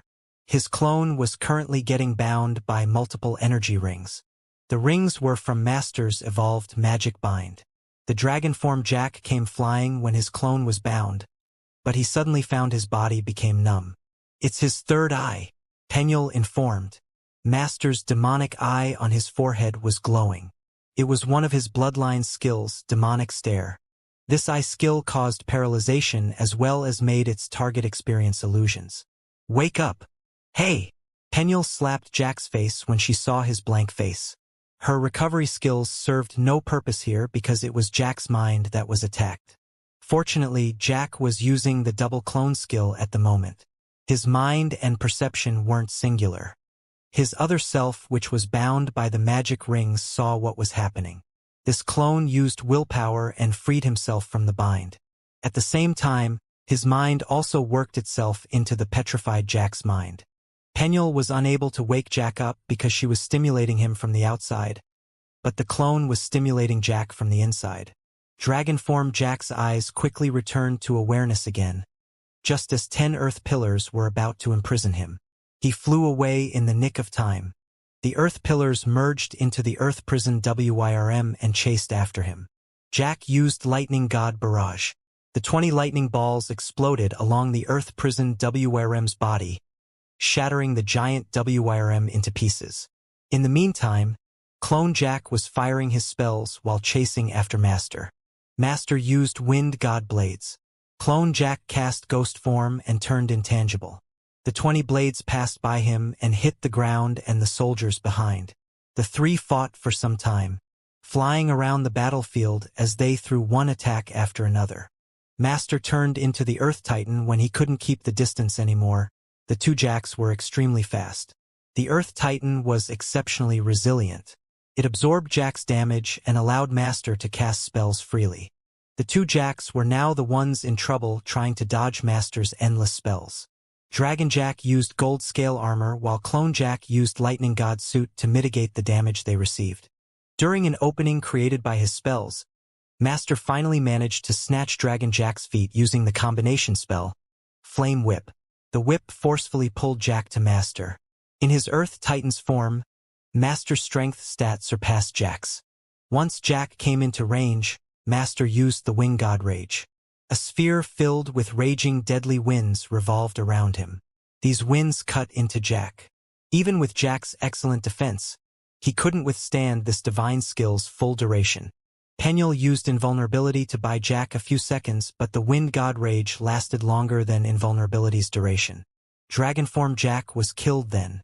"Well, I take that as the cue to retreat then," Clone Jack said after his other self was killed. He flew away. "Coward," Master taunted, but Jack continued to move away. A horn of retreat was heard then. Themisphere army slowly made their tactical retreat. Linda didn't have his army chase after the retreating army. She was satisfied if the Themisphere army stood by the side and let them conquer Palgrost in peace. Using the gold dragon wings, Jack flew ahead of his retreating troops. He landed on the mountaintop where John was at. "Too bad the enemy isn't tempted into using their guild armies," John said after Jack landed. "They must be waiting for us to summon ours," Jack said. "They have more troops than us. No need to call reinforcements unless they need to. Where are you now, by the way? Have you successfully infiltrated inside?" John asked. Jack grinned and gave him the thumbs up sign. "Oh, my double clone duration is coming to an end," Jack said. He then vanished with a poof. John sent Jack a message then. "Where exactly are you?" "I just entered one of the outer cave halls," Jack answered. "Almost no soldier around here. I guess they are mostly outside or deep inside where the palace is." Master thought Jack was using magic clone, which produced one clone, but the spell Jack used was double clone, which produced two clones. Jack cast double clone before engaging Master. He then had his two clones fight Master while his original self cast invisibility and soar. He then sneaked into Palgrost's east entrance while the armies were fighting. Penuel stayed with one of his clones to give Master a convincing show. If Jack wasn't present during the battle or he fought without Penuel by his side, the enemy might become suspicious that he was up to something. In this way, the enemy thought that he was with the retreating army. The battle just now was simply to get Jack as close as possible to Balgador's entrance. By shifting the enemy's focus onto the battle, it is more unlikely for Jack to be caught while sneaking in. If you find few enemies, that means their command base is not nearby, John said to Jack. Hurry and search for it. The gate to Palgrost Palace won't hold forever. Dude, do you know how big this place is? I can spend days if I search blindly, Jack complained. His radar didn't detect any concentration of red dots nearby. Even with his radar, it would still take a long time to search. Go look for dogs of war, John advised. Jeannie told me they are hiding inside the capital. I've made contact with David. He is mobilizing his people to look for the enemy's command base. Go and meet him at these coordinates. You should add him to your friend list. Once they find the command base, they can act together with you. All right, Jack said. After his clone stopped using the gold dragon wings, he could use them to fly faster. He now landed inside an alley because his invisibility would end soon. He then traveled on foot from there. Some of the enemies had the God-Eye monocles. Without invisibility, he would show up on the enemy's radar, so he moved while using mana concealment. He also paid attention to his radar, so he didn't come into an enemy's sight by accident. The capital was mostly empty. Most of the civilians had been evacuated to other settlements when the LitRPG army was on their way. The ones who stayed ran into the palace when the enemies breached the capital's entrance. The few remaining ones, who were stubborn enough to not leave, hid inside their houses. Jack used his radar and avoided contact with these civilians. While Jack moved inside Balgador, the army reorganized itself. John made a count. They lost around 50,000 troops in the brief scuffle just now. Most of the losses came from the right-wing army, which endured the enemy's bulk force. The ones who were wounded were currently healing themselves using the mobile healing rune diagram that had been prepared on the field. Linda also made a count from their side. They lost even more. Most of the casualties were from their hidden force, which was ambushed back by John's hidden troops. They lost 150,000 troops, of which 1/3 were the zombie units. Master used the Necronomicon and resurrected both the non-zombie Liguridium and Themisphere's casualties. He got 150,000 new zombie units. It was as if he hadn't lost a single unit in the fight just now. The two armies just stood on their sides and watched one another. The sun was already setting when the Themisphere army arrived. The sky was dark when the Themisphere army retreated. Master and Linda simply assumed the Themisphere army avoided fighting in the dark. Linda continued to be vigilant, though. She was ready in case John planned a night assault. She didn't know John slept soundly throughout the night. Early the next morning, the Themisphere army advanced again.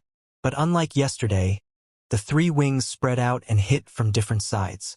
The battle didn't last long. All three wings quickly retreated again. It was as if the Themisphere army continued to gauge its opponent. At noon, the Themisphere army moved again. They poked at the Liguridium army before quickly retreating. "What are you playing at?" Linda sent John a message. "What do you mean?" John replied, "Don't play coy. What the hell are these jabs for?" Hee, come on, mother. Do you seriously think a strategist will reveal his plan to the enemy's strategist? John was right. Linda never expected a real answer. She just couldn't stand the current situation. It was as if John was toying with her. The reason John did these skirmishes was to keep the enemy's attention on their army. He knew the enemy wouldn't leave Balgador's side. There was no point in them to go chasing the Themisphere army. They were waiting for the siege army inside Balgador to destroy the palace's gate. Once the palace was conquered, they could go and deal with the Themisphere army. It was a race whether the palace gate fell first or Linda's command base was discovered first. As for the situation inside Balgador, the dogs of war did several more ambushes to the siege weapons that were firing at the palace gate. They picked a less guarded spot, created a distraction on the other side, and then focused their assault on one siege weapon. Using this method, they destroyed several more siege weapons, reducing the rate by which the enemy reduced the gate's health point. But their mission got harder when Ronald arrived. Motherboard was with him. Master gave her a spare God-Eye monocle and tasked her to accompany Ronald. With Ronald's tracking skills and Motherboard's God-Eye monocle, they tracked and slayed the Dogs of War's members. The Dogs of War didn't travel together, though. They split into lots of smaller cells. This way, even if one group was discovered, the others were safe. This hunt continued throughout the night and morning, as were the Dogs of War's ambushes. Boron had been complaining non-stop about these ambushes. It caused the task of destroying the Diamond Gate to get longer. He scolded everyone, including Sizhad and even Ronald, who happened to stop by to trace the trails from the recent ambush. Sizhad just took the insult in silence, but Ronald almost pulled his revolver to shoot Boron. Motherboard quickly stopped him before he did. She reminded Ronald via a message that Boron was still important at the moment and Master would be very displeased if he attacked the native. Ronald instead shot at the ground beside Boron's feet before walking away. The act angered Boron. He almost called his soldiers to chase after Ronald, but Sis had warned him that they still needed Master's army for this revolution. Boron refrained himself and resorted to just throwing loud curses at Ronald, who was getting further. The ambushes by the dogs of war in the late morning reduced significantly. Everyone thought this was because Ronald had put so much pressure on these ambushers that they were now acting more mildly. Little did they know it was because Jack had finally convinced them that finding the enemy's command base was a better use of their manpower. Before, they only spared a few members to do the search. Now, more than half of them were on the search while the remaining ones continued with the harassment on the siege weapons to buy the gate a bit more time. When it was late afternoon, one group finally reported in and told Serpent Boss that they had found a place where a large number of enemy soldiers were guarding. Other than near the palace where the siege weapons were bombarding the Diamond Gate, this place was the only one with so many enemy soldiers. After hearing the news, Jack agreed that the place should be where Linda and the war table were located. Jack informed John about this. They were ready to go with the final phase of their plan. Jack then told Serpent Boss about their plan. After listening, Serpent Boss sent commands to his members who were still inside this capital. They stopped what they were doing and went to the place Serpent Boss told them to go. Jack thanked Serpent Boss. He gave something to Serpent Boss and then left. Inside the palace courtyard, Jeannie received John's message. John told her about their plan. Jeannie looked at the gate's health point. It was only a bit over 10% left. In a few more hours, the gate would fall. She gathered the guild leaders and told them to be ready. She then walked over to Thelgrun, who was still sulking in one of the gardens near his palace. He was sitting on a lavish and oversized chair, watching an empty field where races used to be hosted. "Get up," Jeannie said to him. He looked at Jeannie with a confused expression. "Get up," Jeannie said louder. Broban, who was sitting beside Thelgrun, stood up and uttered, "Lady, you cannot talk to our president like a Euro." "Back off a Euro," Jeannie shouted, which took both Broban and Thelgrun aback. Even the two dwarven soldiers behind Thelgrun who were stepping forward, because they also thought Jeannie was being rude, stopped in their tracks. Jeannie turned back to Thelgrun and said, "You have felt sorry for yourself for a whole day already. It is time to stop and pull yourself together. Your country needs you. Your people need you a Euro." Thelgrun lowered his head. He understood that. He had tried to be strong during the first day of fighting, even when Udroth fell. But after losing so much and being forced to hunker down inside his capital, he just couldn't find the will to lift his spirit anymore. Broban and the two soldiers behind Thelgrun also looked down. They agreed with Jeannie, but they also sympathized with Thelgrun because they too felt the same. They felt defeated. "That gate is going to fall soon," Jeannie said. "The Themisphere army is still outside. The enemy outnumbers them. They won't be able to get to us." Thelgrun shut his eyes. "This was your attempt to encourage me? Good job, lady," he complained in his mind. "Aren't you angry?" Jeannie asked. Thelgrun looked up at her with a confused face. "Aren't all of you angry that someone invades your home and backs you into a corner like this?" Jeannie threw the question to Broban and the two soldiers at the back. "Of course, I am angry," Broban shouted back. "All of us are. But what can we do?" "What can you do?" "You can fight," Jeannie exclaimed. "You can fight till you can't fight anymore.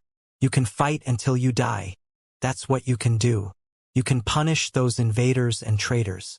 Even if you can take down only one of them. It is worth it." "Easy for you to say. You can't die a Euro," one of the two soldiers said. "Do you see me wearing an amulet of rebirth?" Jeannie asked. The necklace on her neck was not the amulet. It was a unique grade pendant he had received during his trip to Hope's divine faction. "Yes, I will not die," Jeannie continued. "That is this world's rule. It's not something I can do anything about. But without the amulet, I will lose everything. That is the same as dying for us, Outworlders. I am not going to tell you I understand what you are going through.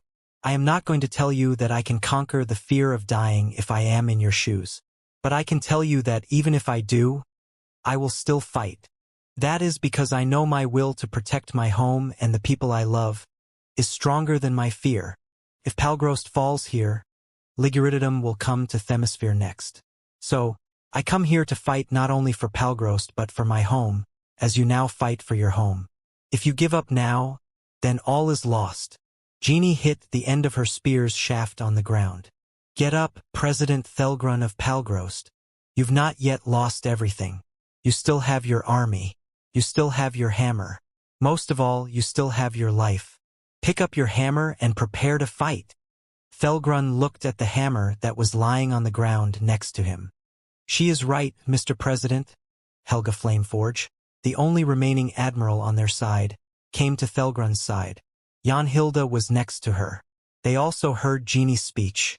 We have not lost everything yet. That's right, Janhilda added.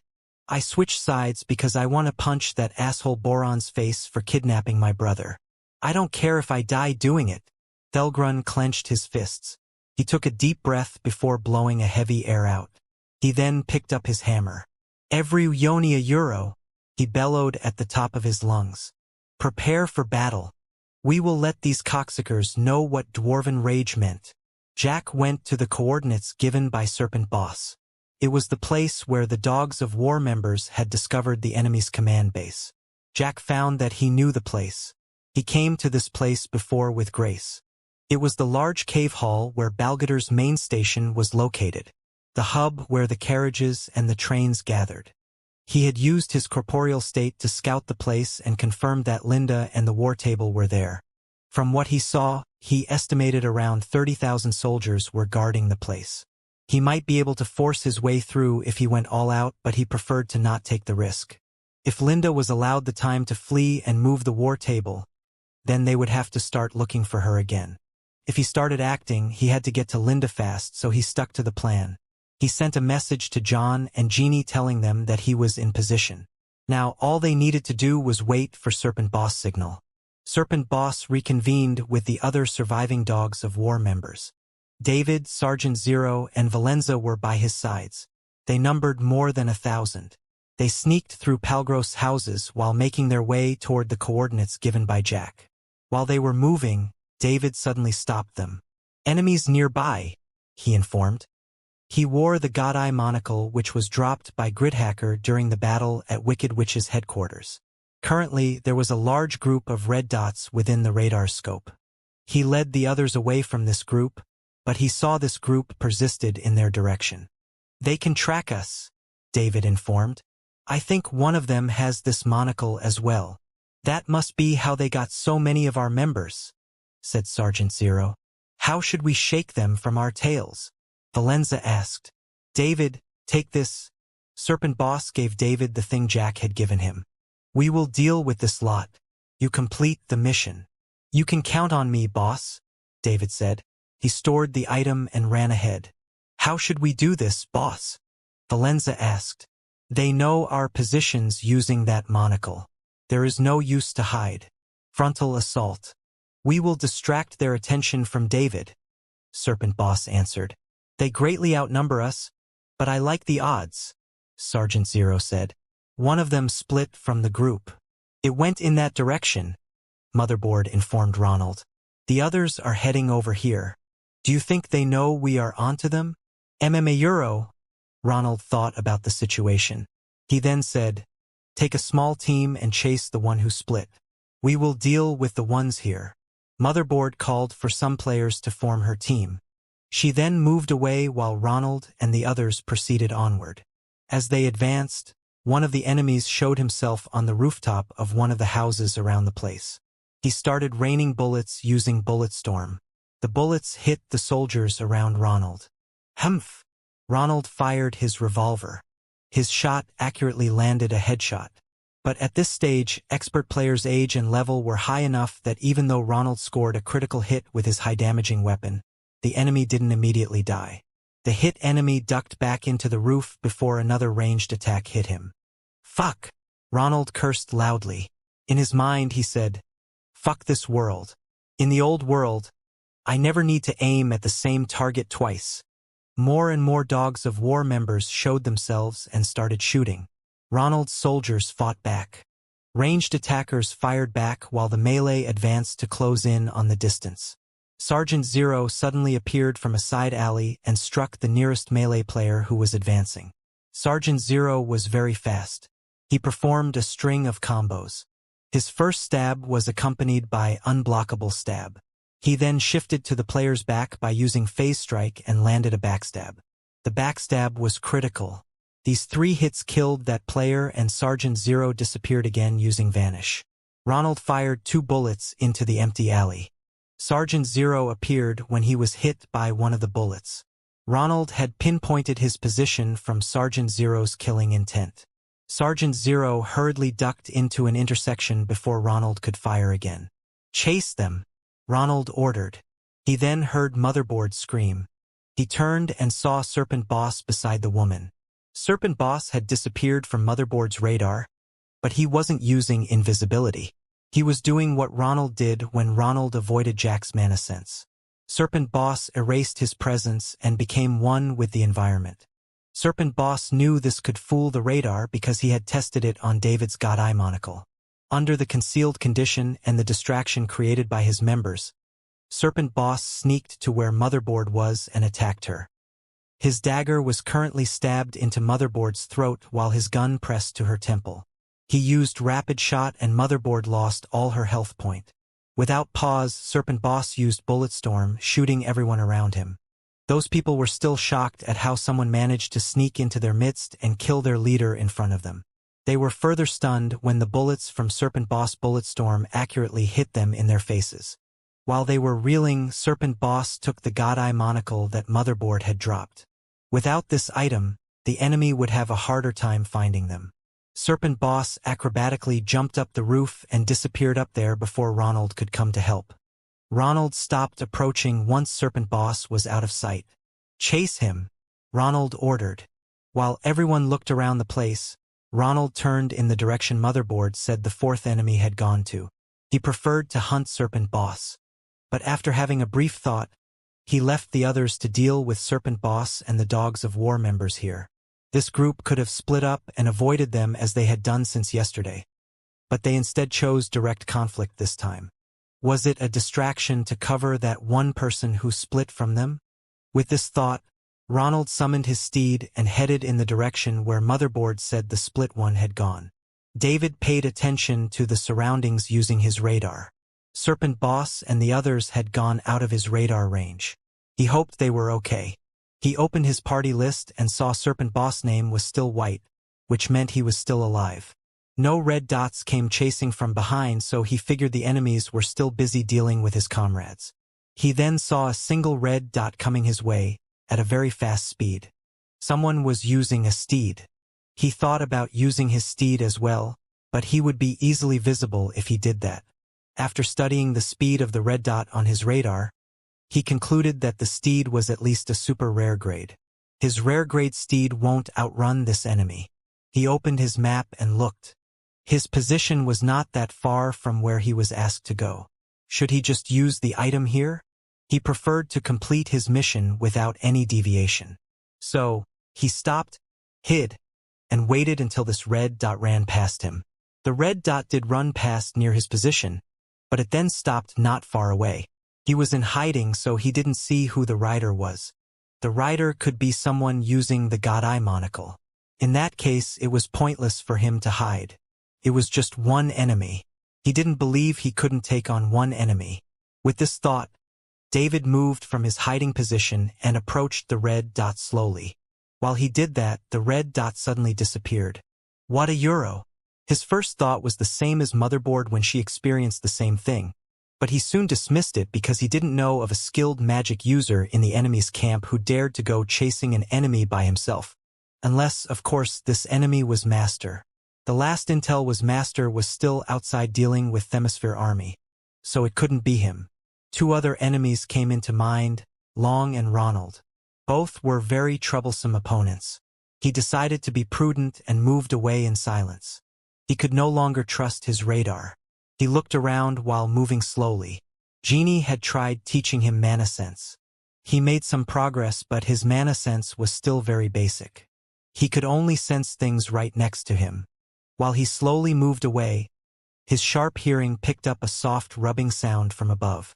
He looked up and saw a small creature that looked like the interspecies child between a badger, a raccoon, and a dog. He quickly recognized this strange creature. It was Ronald's pet. He rolled away just as the boom hound lunged at him from above. He summoned his shield drone and pet just as several gunshots were heard. The shield drone was positioned above him. He figured the boom hound came from above, so Ronald should be up there as well. He knew he guessed right when he heard the impact sounds from the shield drone above him. His pet, the Barghest, engaged the boom hound that was rushing over. "Haha, you get a chance of a rematch. Aren't you happy?" Ronald's voice was heard from above. The gunshots never stopped. David didn't stay still. He knew that covers meant nothing for the gunslinger above. He jumped away just as some bullets ricocheted into where he was a moment ago. His shield drone followed and continued covering him for shots from above. "Haha. So you have learned from your defeat," Ronald laughed. "Come on. Fight back.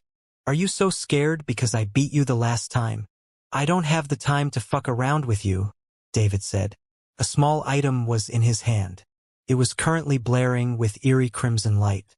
"What are you doing?" Ronald asked. "Goodbye," David said. He threw the thing that was glowing in his hand to the ground before turning away and running. His shield drone covered his back as Ronald continued shooting at him. The Barghest disengaged from the boom hound and ran after its master. Ronald wanted to chase, but his attention was drawn to the glowing thing on the ground. The glow intensified. He felt extreme unease from the glowing items. Out of instinct, he moved away from that thing. The crimson glow erupted into torrents of light that shot upward. An earthquake followed. The ground cracked and started to split. The split became so large that it was as if a chasm had appeared in the middle of the capital. From inside this chasm, an ominous-looking gate surfaced. The gate was so large that it almost touched the ceiling of the cave hall. Ronald looked at the colossal gate in puzzlement. What exactly had David done? The gate slowly opened. As it did, Ronald saw a dark abyss through the open gaps. As the opening became wider, crimson specks were seen from inside the abyss. The specks slowly grew bigger. When they became big enough, Ronald identified what those specks were. They were imps, small winged demons. The horde of imps flew out of the gate and spread in all directions. As Ronald watched in amazement, he saw other monsters come out from the lower part of the gate. This second type of monster was a lesser demon without wings. They wore armor and wielded various weapons. They looked tougher and more intelligent than the imps. They also spread in all directions. Ronald used his inspect and found that the imps and the demons were level 71 basic grades. Level 71 basic grades were nothing for current players. Still, the number that poured out from the colossal gate was staggering, and these demons were still coming out. Ronald then saw a different type of demon coming out. They were gigantic demons with grotesque bodies. On their belly was a huge mouth filled with sharp teeth. Fumes of fire were constantly emitted from their belly mouths. These abominations were level 76 elite grades. Ronald understood then what it was that David had used. He had heard reports about such items. This was an event caused by a disaster item. The monsters would continue to appear, and they would be stronger ones coming out of the gate as time passed. He couldn't stay here. Some of the imps noticed him and started flying towards him. Ronald called his shadow horse and ran away from there. As the demonic horde continued to pour out of the ominous gate, Jack and the others received a message from David. "Sorry, I couldn't activate the disaster item at the coordinates you requested. The spot is a bit off," David informed. Jack opened his map and looked at the coordinates David sent. Originally, they wanted to detonate the disaster item closer to the station cave hall instead of the palace gate. This way, the demonic horde would arrive at the station hall first, so he didn't have to wait too long to make use of the horde and strike the command base. The place where the demon gate had appeared was instead slightly closer to the palace gate.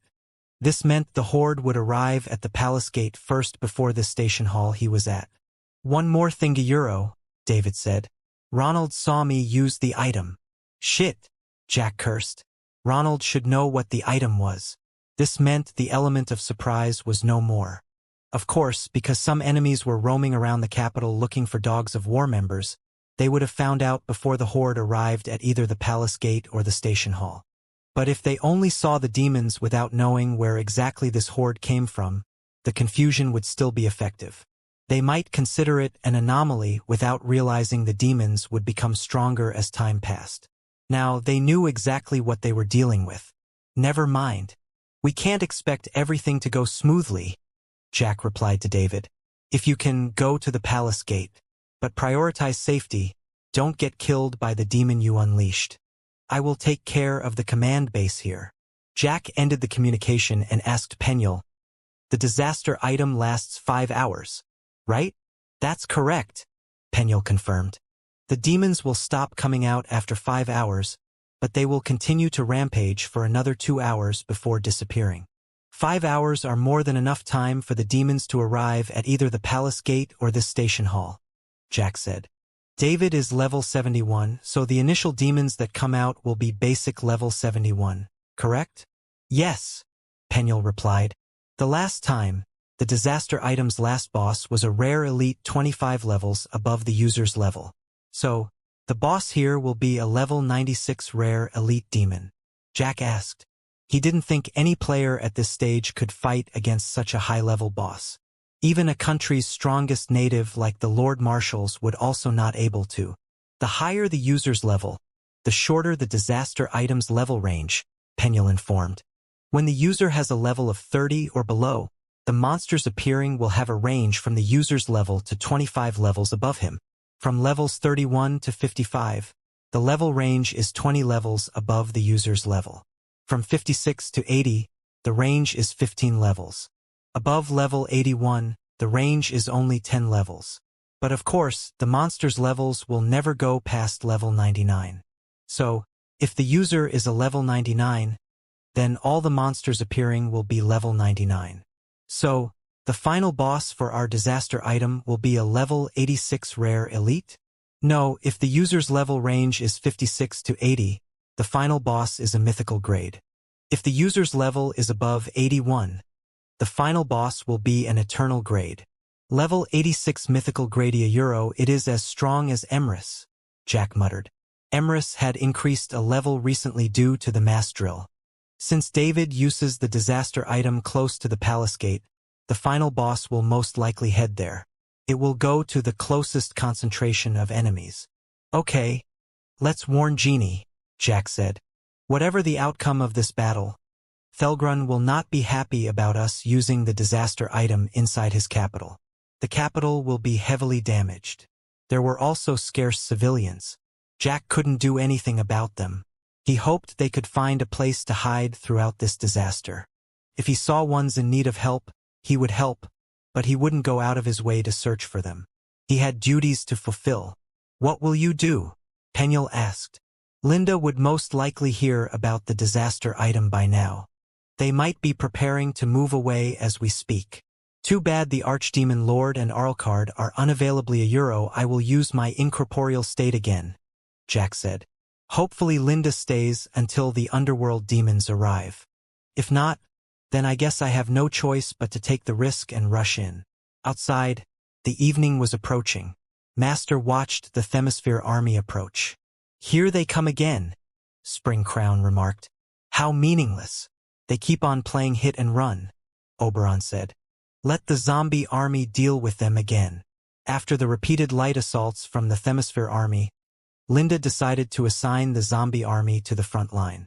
The zombie army didn't have emotion, nor did they get tired. They won't feel upset by the harassment. Themisphere army could repeat their pointless attack as many times as they liked.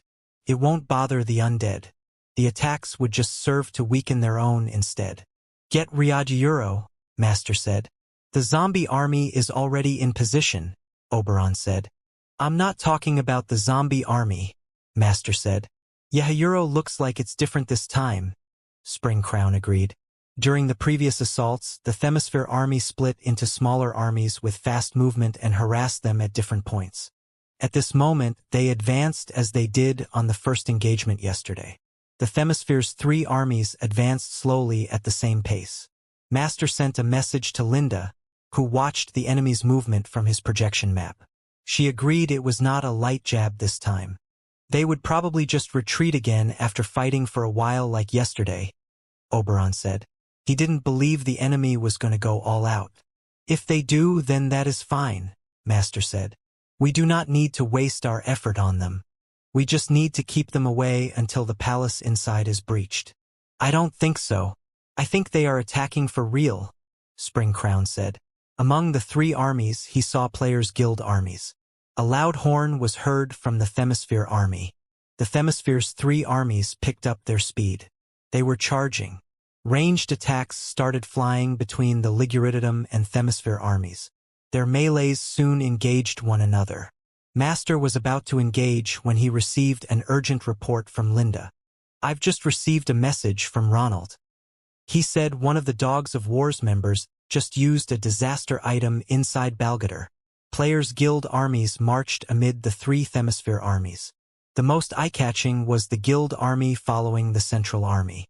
This was the guild army from Everlasting Heavenly Legends. Since the Hydrond War, Tip had been hard at work under Jeannie and John's guidance to retrain the guild soldiers.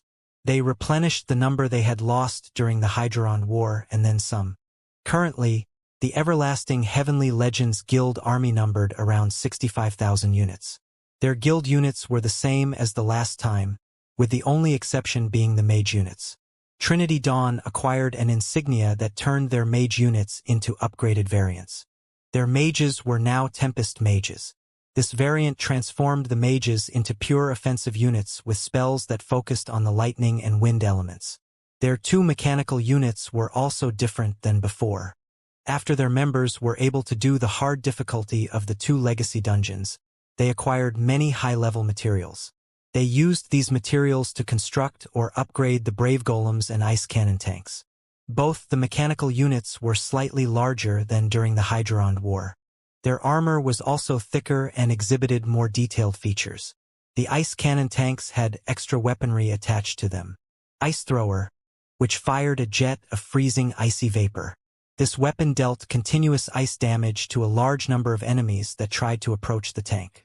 Hit enemies were also slowed and had a high chance of getting frozen.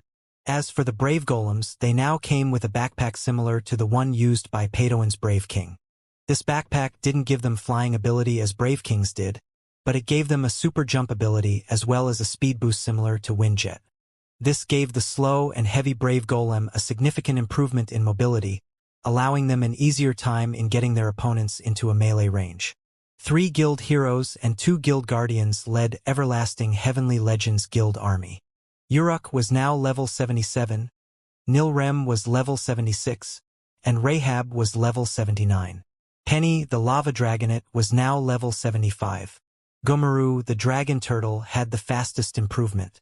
It was now level 71, catching up to Penny.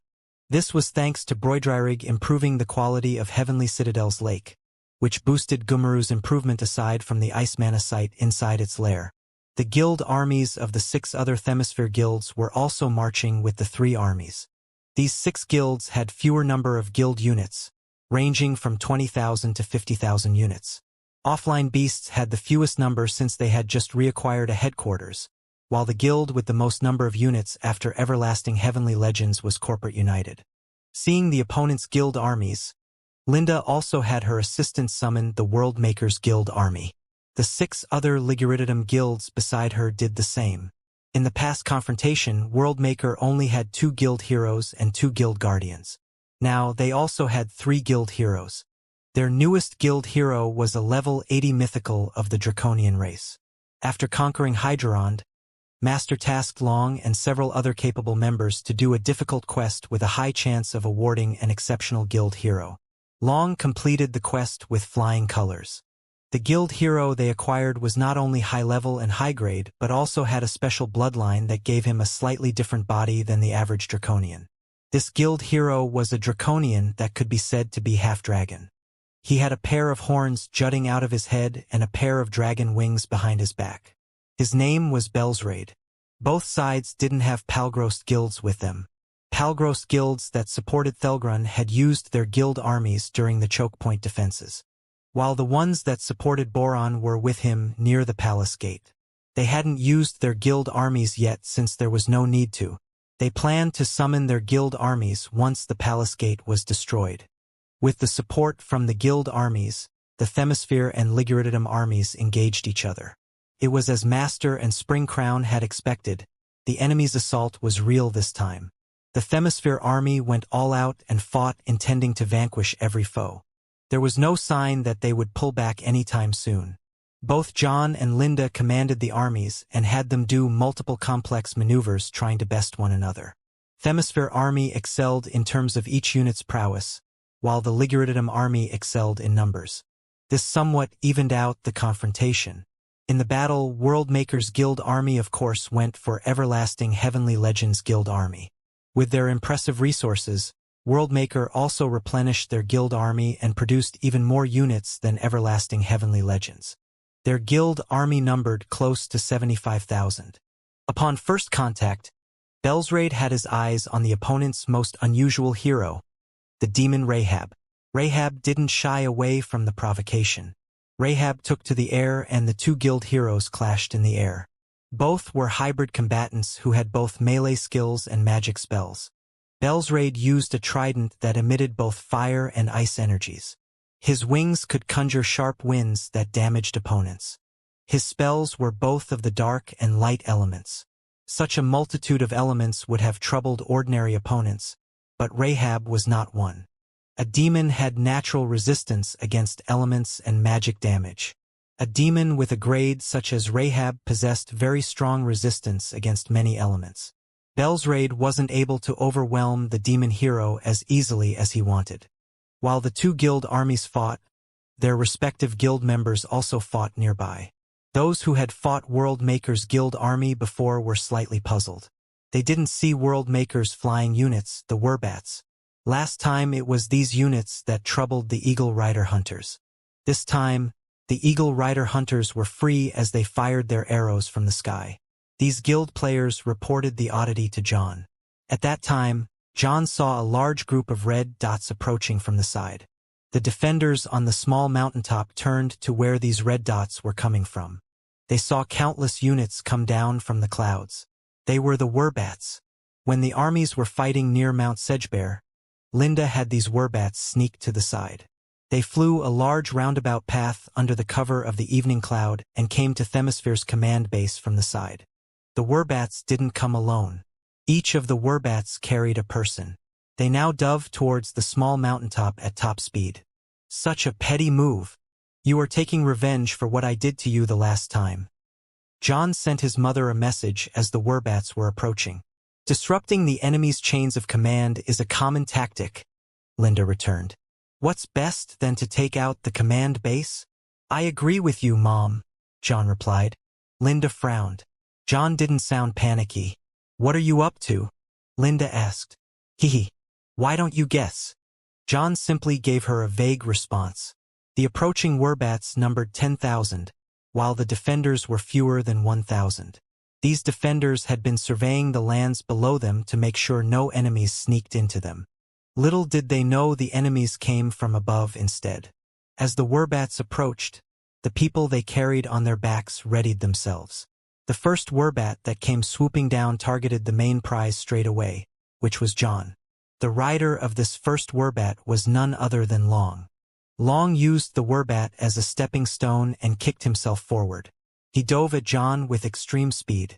The last time, John sent their guild's strongest martial artist to take down Linda's command base. Sending Long here was Linda's gesture of returning the favor. Plus, Long would be able to make sure that John didn't escape. However, as Long neared John, he immediately knew something was wrong. He sensed nothing. His fist passed through John as if he was air and it smashed into the ground below, causing a small crater. He quickly stood back up and looked at John, who was still standing in front of him. Smiling. He didn't sense any presence where John stood. The war table was the same. He tried grabbing it and his hand just went through it. The other riders jumped down from the Werbats. They unleashed their attacks at the same time as the werebat's claws came slashing. The defending soldiers fought back, but the werebat's attacks simply passed through the guild players with the guild army command platforms. The defenders were real. The guild players were not. Long sent a report to Linda. The enemy strategist and the guild players on this mountaintop are just illusions. What? John sent a message to Linda at this time. Hee. I got you, mother. Where do you hide? Linda asked. Oh, if you think I don't prepare a welcome for your surprise party, then you don't know me well enough, John replied. What do you mean a euro? Linda asked.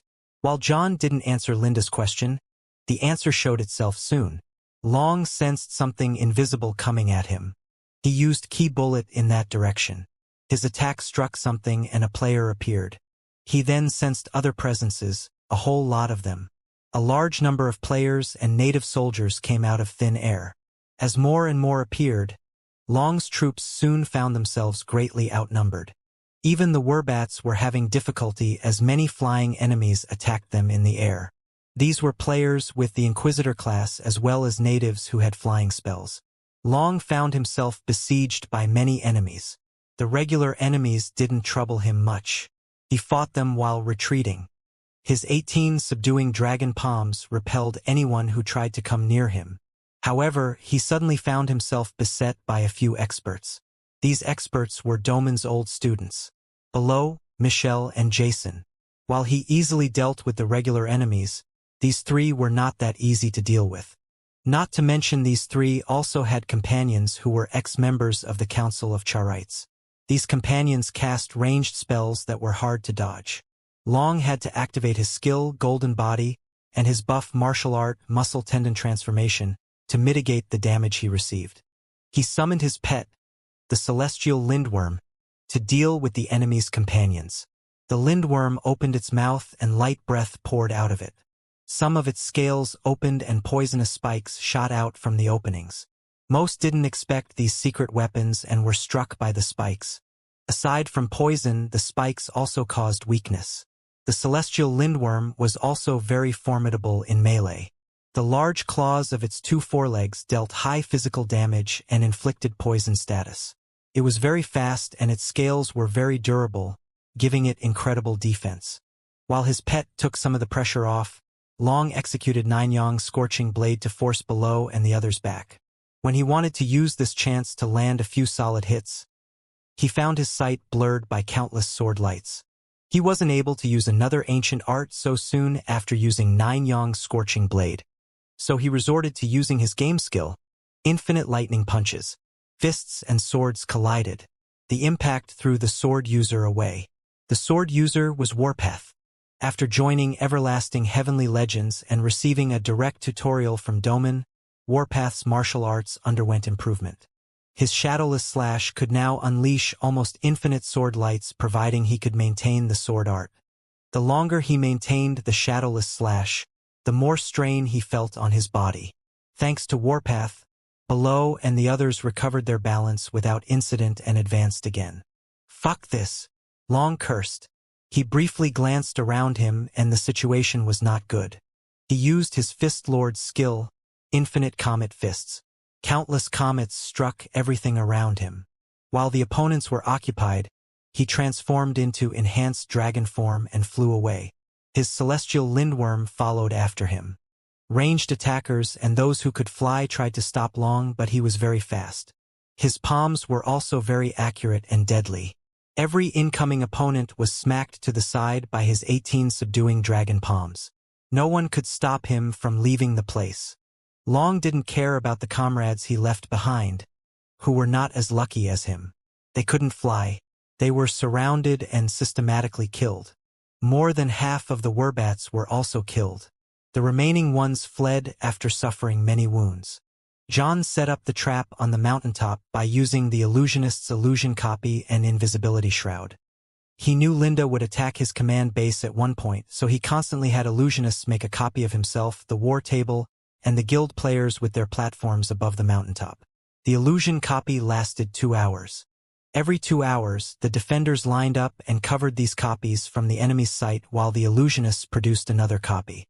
After the copies were in place, the defenders spread and let the enemy see John and the others again, keeping the illusion that they were always there on the mountaintop.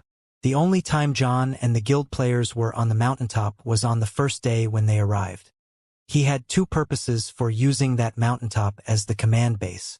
The first was to get a better view so he understood the landscape. However, with his photographic memory, he only needed to see the terrain once. He could just rely on the war table's projection screen afterward. The second purpose was to lure the enemy to attack. He purposefully chose such an eye-catching spot as a command base, all to entice Linda to sneak an attack. He didn't know when Linda would spring the attack. Hence, he had the illusionists continue maintaining his copies on the mountaintop all the time.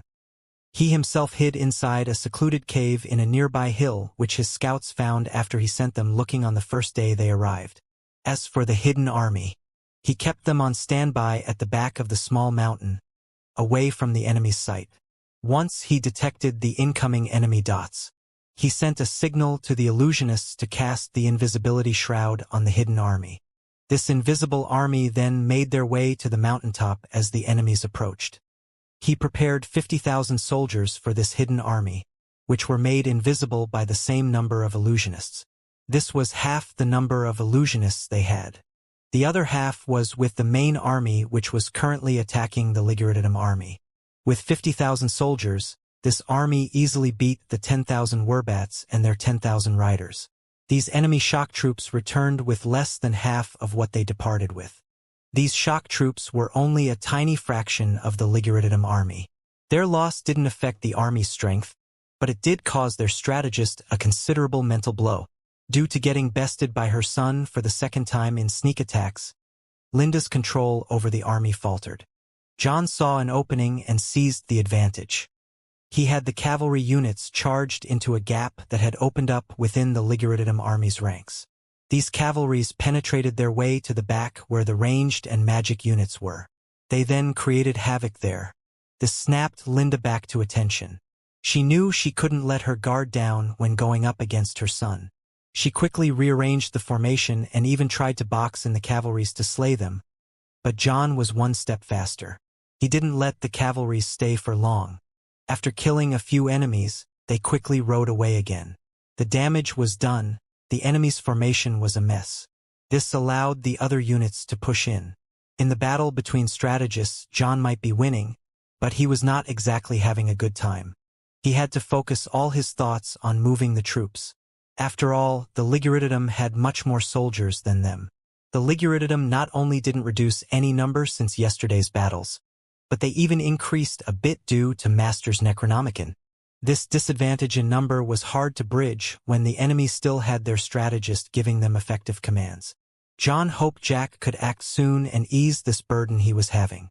The demons from the underworld gate were very fast. They were much faster than the undead from the first disaster item Jack faced. Thus, these demons reached the edge of the capital faster than expected. In less than 2 hours since the gate was summoned, the demonic horde had come near the palace gate. Boron and Sizhad heard the sounds of the demons approaching. Sizhad had received the info from Linda, so he knew what was coming. The siege weapons that were bombarding the palace gate were owned by LitRPG. The zombie army master left behind formed a wall to stop this demonic horde from approaching. The levels of the imps and lesser demons that arrived were higher than the average levels of the zombie soldiers, but this demonic horde was only of basic grades. Thus, the zombie army could still deal with them. But as time passed, higher-grade demons started appearing, like the abominations with grotesque bodies. The zombie army started to have trouble maintaining their defensive lines. "We need to give a hand," Sizhad said to Boron. "Use your guild army," Boron ordered. He also commanded the other Palgros guilds who had supported him to summon their guild armies. It was time to put them to use. "Humph," Sizhad harumphed. He was not happy with Boron's taking light of the situation. Boron was unwilling to send his army because he wanted to march into the palace the second the gate fell. The gate only had around 2% health point left. It would fall in less than 1 hour. But if they lost those siege weapons, the gate might be able to regenerate its health point back. They didn't have enough firepower to counteract the gate's recovery without the siege weapons. Even so, Boron was the commander in charge. Cishad had no choice but to follow the commands. He called for the other Palgros guilds, and they summoned their guild army control platforms near the siege weapons. Their guild armies then aided the zombie army in battling the demonic horde. More minutes passed, and demon knights who wore thick crimson plate armor started approaching. These demon knights were level 76 special elite grades. Following behind them was a demon commander who was a level 81 special elite. As the battle continued, the furthest side of the defensive line formed by the zombie army crumbled. A group of demons rushed in and managed to destroy one siege weapon. Seeing this, Boron finally told his army to move a little back to where the siege weapons were. He had the ranged units of his army provide support for the zombie army. As they moved back, the near-destroyed palace gate suddenly opened. This took Boron aback, but he was also happy at the same time. However, before he could command his army to charge forward, a thundering roar echoed through the hall. At the same time, droves of dwarven warriors rushed out of the opened gate. Leading this army were two figures, the dwarven president and an outworlder woman. Boron watched the expressions of the dwarven soldiers charging toward him. Those were not the expressions of a defeated army he had expected.